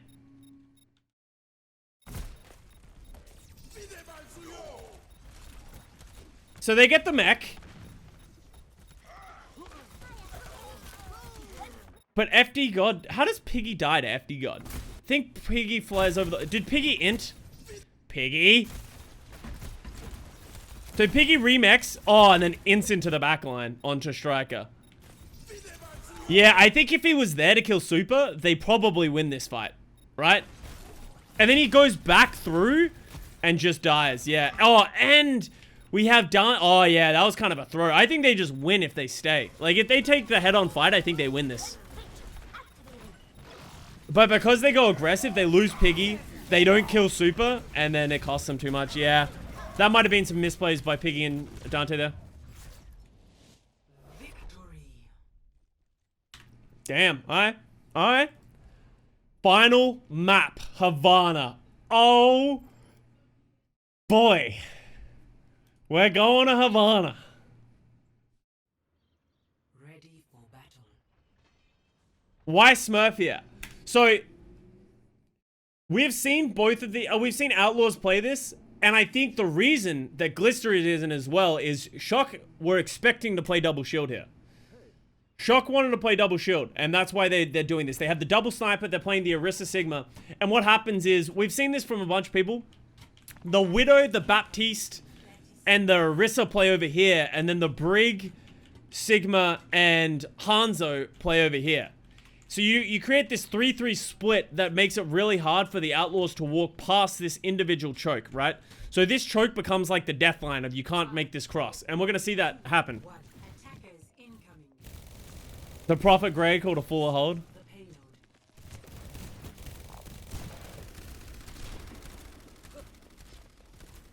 So Outlaws come on out on the double sniper. I will say I really don't like the Dante Tracer here. I think the Dante Tracer, like, if you're the Dante Tracer, the only thing you can reliably get is like the Glister Widow, right? But then the Glister Widow can just play up here, right? Like you just see the Widow up here already. So I don't like the Tracer, and we'll see why, right? And they create this concave, right? This pseudo concave around this choke that is going to make it really hard for anybody to walk out. So Dante dies first to the Striker. Good shot by Striker.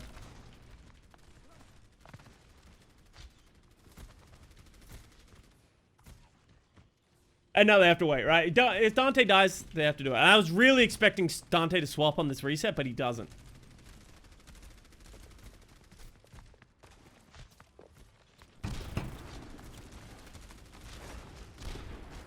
But, like, you just see Piggy. Every time he steps up, he tries to, like, apply pressure to Choi and Twilight. He just gets shot in the back by Glista.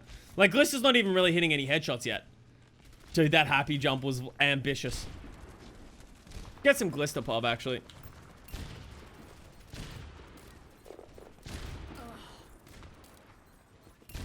Oh! Oh! Glista, Glista Tracer, sad face. Glista Widow, happy face. No one can hide from my sight. Great job. Like, you just see, like, they even though they get the space on the left, it costs them so much to get there.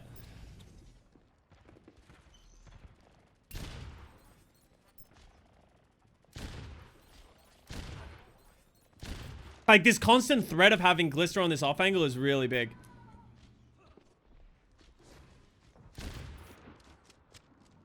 Happy everything, smile. I don't know, is Happy Tracer good? Why can't you push through the right side? Because you're walking through a choke against the Hanzo Orisa Sigma Brig. If you try and go through the... I assume what you mean if you go through this right... do you mean this right side? If you try and go through this choke against those heroes, you're literally walking into a thing. It's the same issue with this. You're walking... It's too tight of a choke to, like, walk out of. They can literally just put all their damage through that corner and you just can't go anywhere. Oh, actually, no.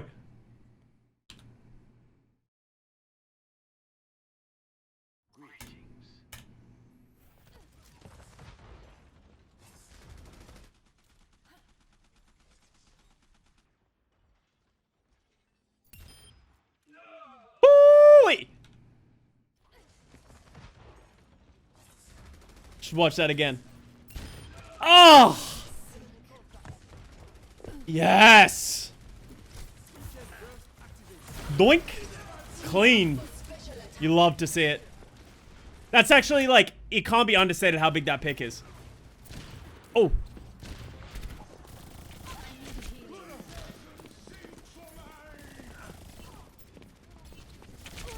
Oh, if he had hit that, that would have been so sick.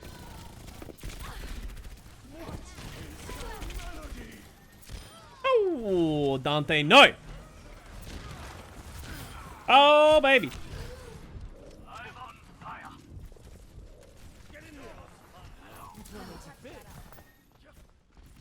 Then here we go.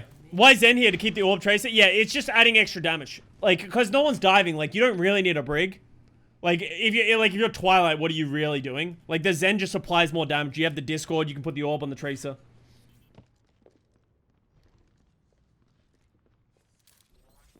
Glista did so well on Havana. Well, I don't. It's like, it seems crazy, but who would have thought that if Glista was able to play hit scan instead of tracer, he would actually, like, pop off.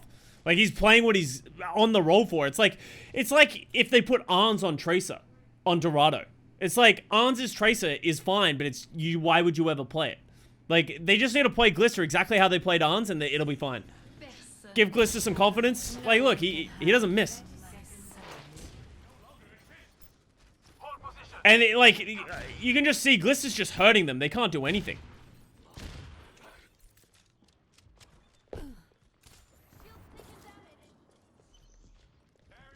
Do you think Django is better than Smurf here because he can outplay Smurf on Ryan? Yeah, I can see that. I don't think they were expecting to end up in a brawl on the defense. I wonder if that's Houston actually, like, I wonder if Houston forced that on their defense intentionally.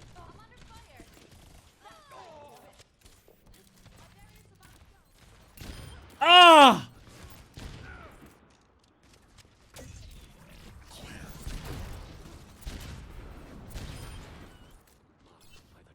Dude, Glista out here just playing Kovacs. Oh, this is actually so sad, by the way. Look at watch how this happens.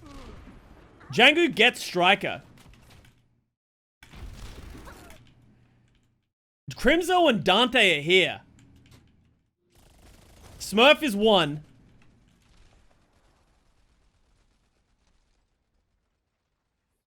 Dante didn't have to like, if they get that touch, they've reinforced. They have GB, Happy, Crimzo. Crimzo's about to get trance. Like, they're probably fine. Pass into the iris. Score 0-0. The body block, yeah. They were losing a supercharger? Yeah. But you never know. If Crimzo gets that transcendence, I think they win.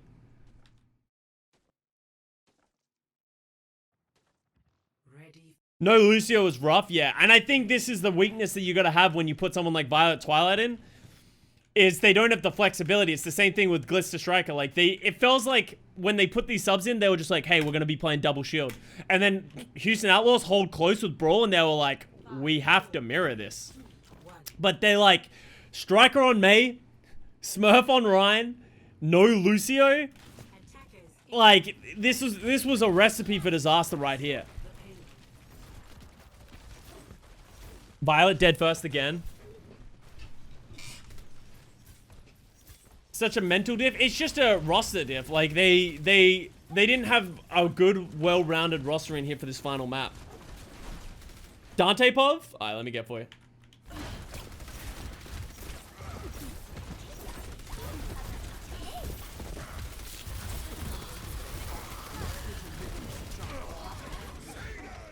Dante dying there is actually such a big deal.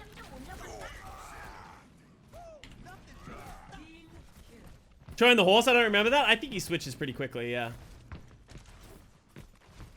Yeah. They just mirror, and yeah, but having Bap Ana is just feels so bad. Like, you just don't have the tempo, right? They can't up the tempo when they really need to. Like, obviously the window gives them that tempo on this point, but...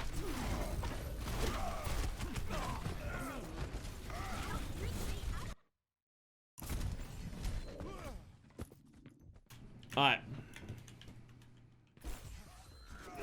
The telegraphs their constantly, yeah, we know what you're gonna do. Yeah, and I wonder if Outlaws were planning on coming out in double shield, or if they already knew they wanted to come out on Brawl on defense.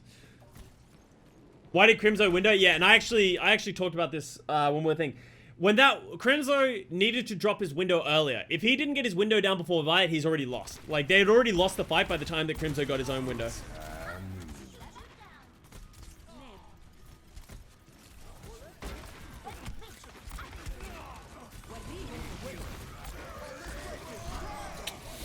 Another bad GB beat on that one.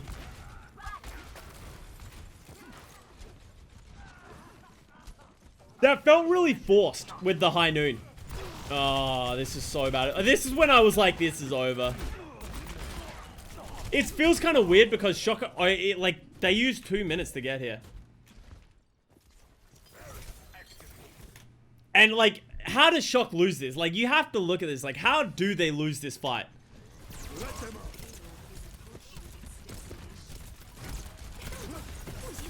The Mayot's good by Dante. I think this Mayot going down, like, how did Choi not catch this, actually? I think he gets frozen. Let's see how he gets this out. Yeah, he gets frozen, and then the ult goes down. And then he gets frozen again, and they're in trouble. Nero does a good job of getting, sorry, Striker does a good job of getting his ult down and slowing down so they can't punish it, but the anti-nade by Twilight as well. The Shatter by Smurf, I think, is actually awful. I actually think I remember seeing this.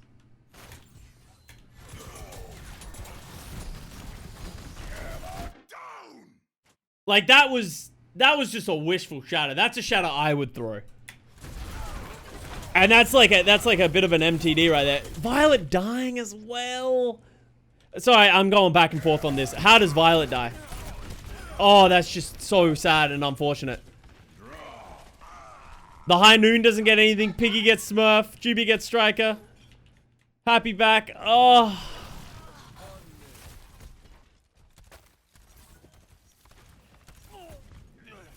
Choi doesn't get the kill on Happy. Like, everything that could have gone wrong in this final fight for Shock does go wrong. And then here it is. Like, Shock used everything for that. Everything. And the Outlaws saved a bunch of things. They got High Noon. This is when everyone was like, oh my god. Houston might hold this. And it's like, holy shit. Are they actually going to do it? Jangu Pov. And this is where we need the Jangu Pov. Oh my god.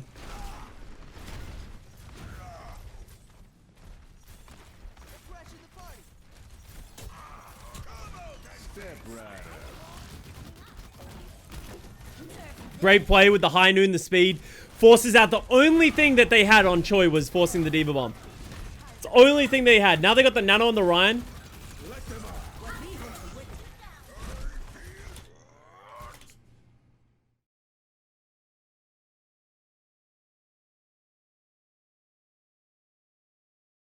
I don't want to watch it again.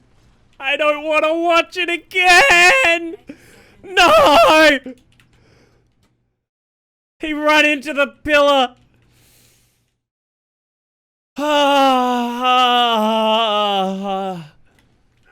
Oh, sweet Jesus. Alright. But here's a great play by the Outlaws, right? Recognizing that they want to step up. Get that positioning a little bit. Hold it again. They got the Diva Bomb. They got the May ult. And here we go. Once again. What? No! Hey! What? No! What happened? Flashbang. Keep Django alive. Oh, walls are down.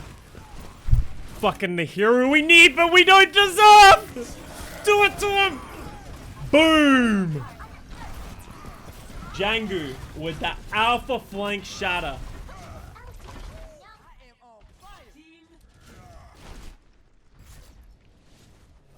And there it is. The balls to go for the final flank shatter. Big wall by Dante. Honestly, it was very well played. Like, they got the right lamp out to save Jangu. They got the wall to give them the time. And then, like, he gets it to flank. That was one of the best games of Overwatch we've ever seen. Like, just the back and forth. The ups and downs of, like, both sides. The full hold into the fuller hold. Oh, my God. There it is. Alright, guys. And that's that game. It doesn't get any better than that. I think the summary of that is Shock made a bunch of roster mistakes. I think in terms of who was playing on what maps, and I think that cost them. Tayo on first map, Glister on Dorado. The not having Nero in on, or Super in on Havana, I think really cost them at a lot of different points. Not only that, but there was like a bunch of individualistic mistakes that happened throughout the entire series. FD God, too aggressive, too many times, getting punished. Violet just getting picked time and time again. I don't even know if these were his fault, but he just got picked time and time again. But yeah, so hopefully Shock will be able to adjust and fix that as time goes on. But not enough credit can be given to the Outlaws. They look so good. They didn't win because their players popped off. Obviously, Happy had a crazy game. But honestly, it was more they played really well as a team. And they look like they know what they're doing. They have a good grasp on the meta. We saw different looks. You should be excited if you're an Outlaws fan. This doesn't look like the same thing that we've ever seen from them. Big props to Cool Matt putting this team together and the coaching staff, right? So I'm super excited to see more of them. That's the end for this review, though. I hope you guys enjoyed it. Peace out. Love you all. Thank you for watching on YouTube. Say goodbye to YouTube chat. And yeah, more uploads will be coming. We're going to be watching Chengdu vs Dragons as well, so that'll be up as well. Peace.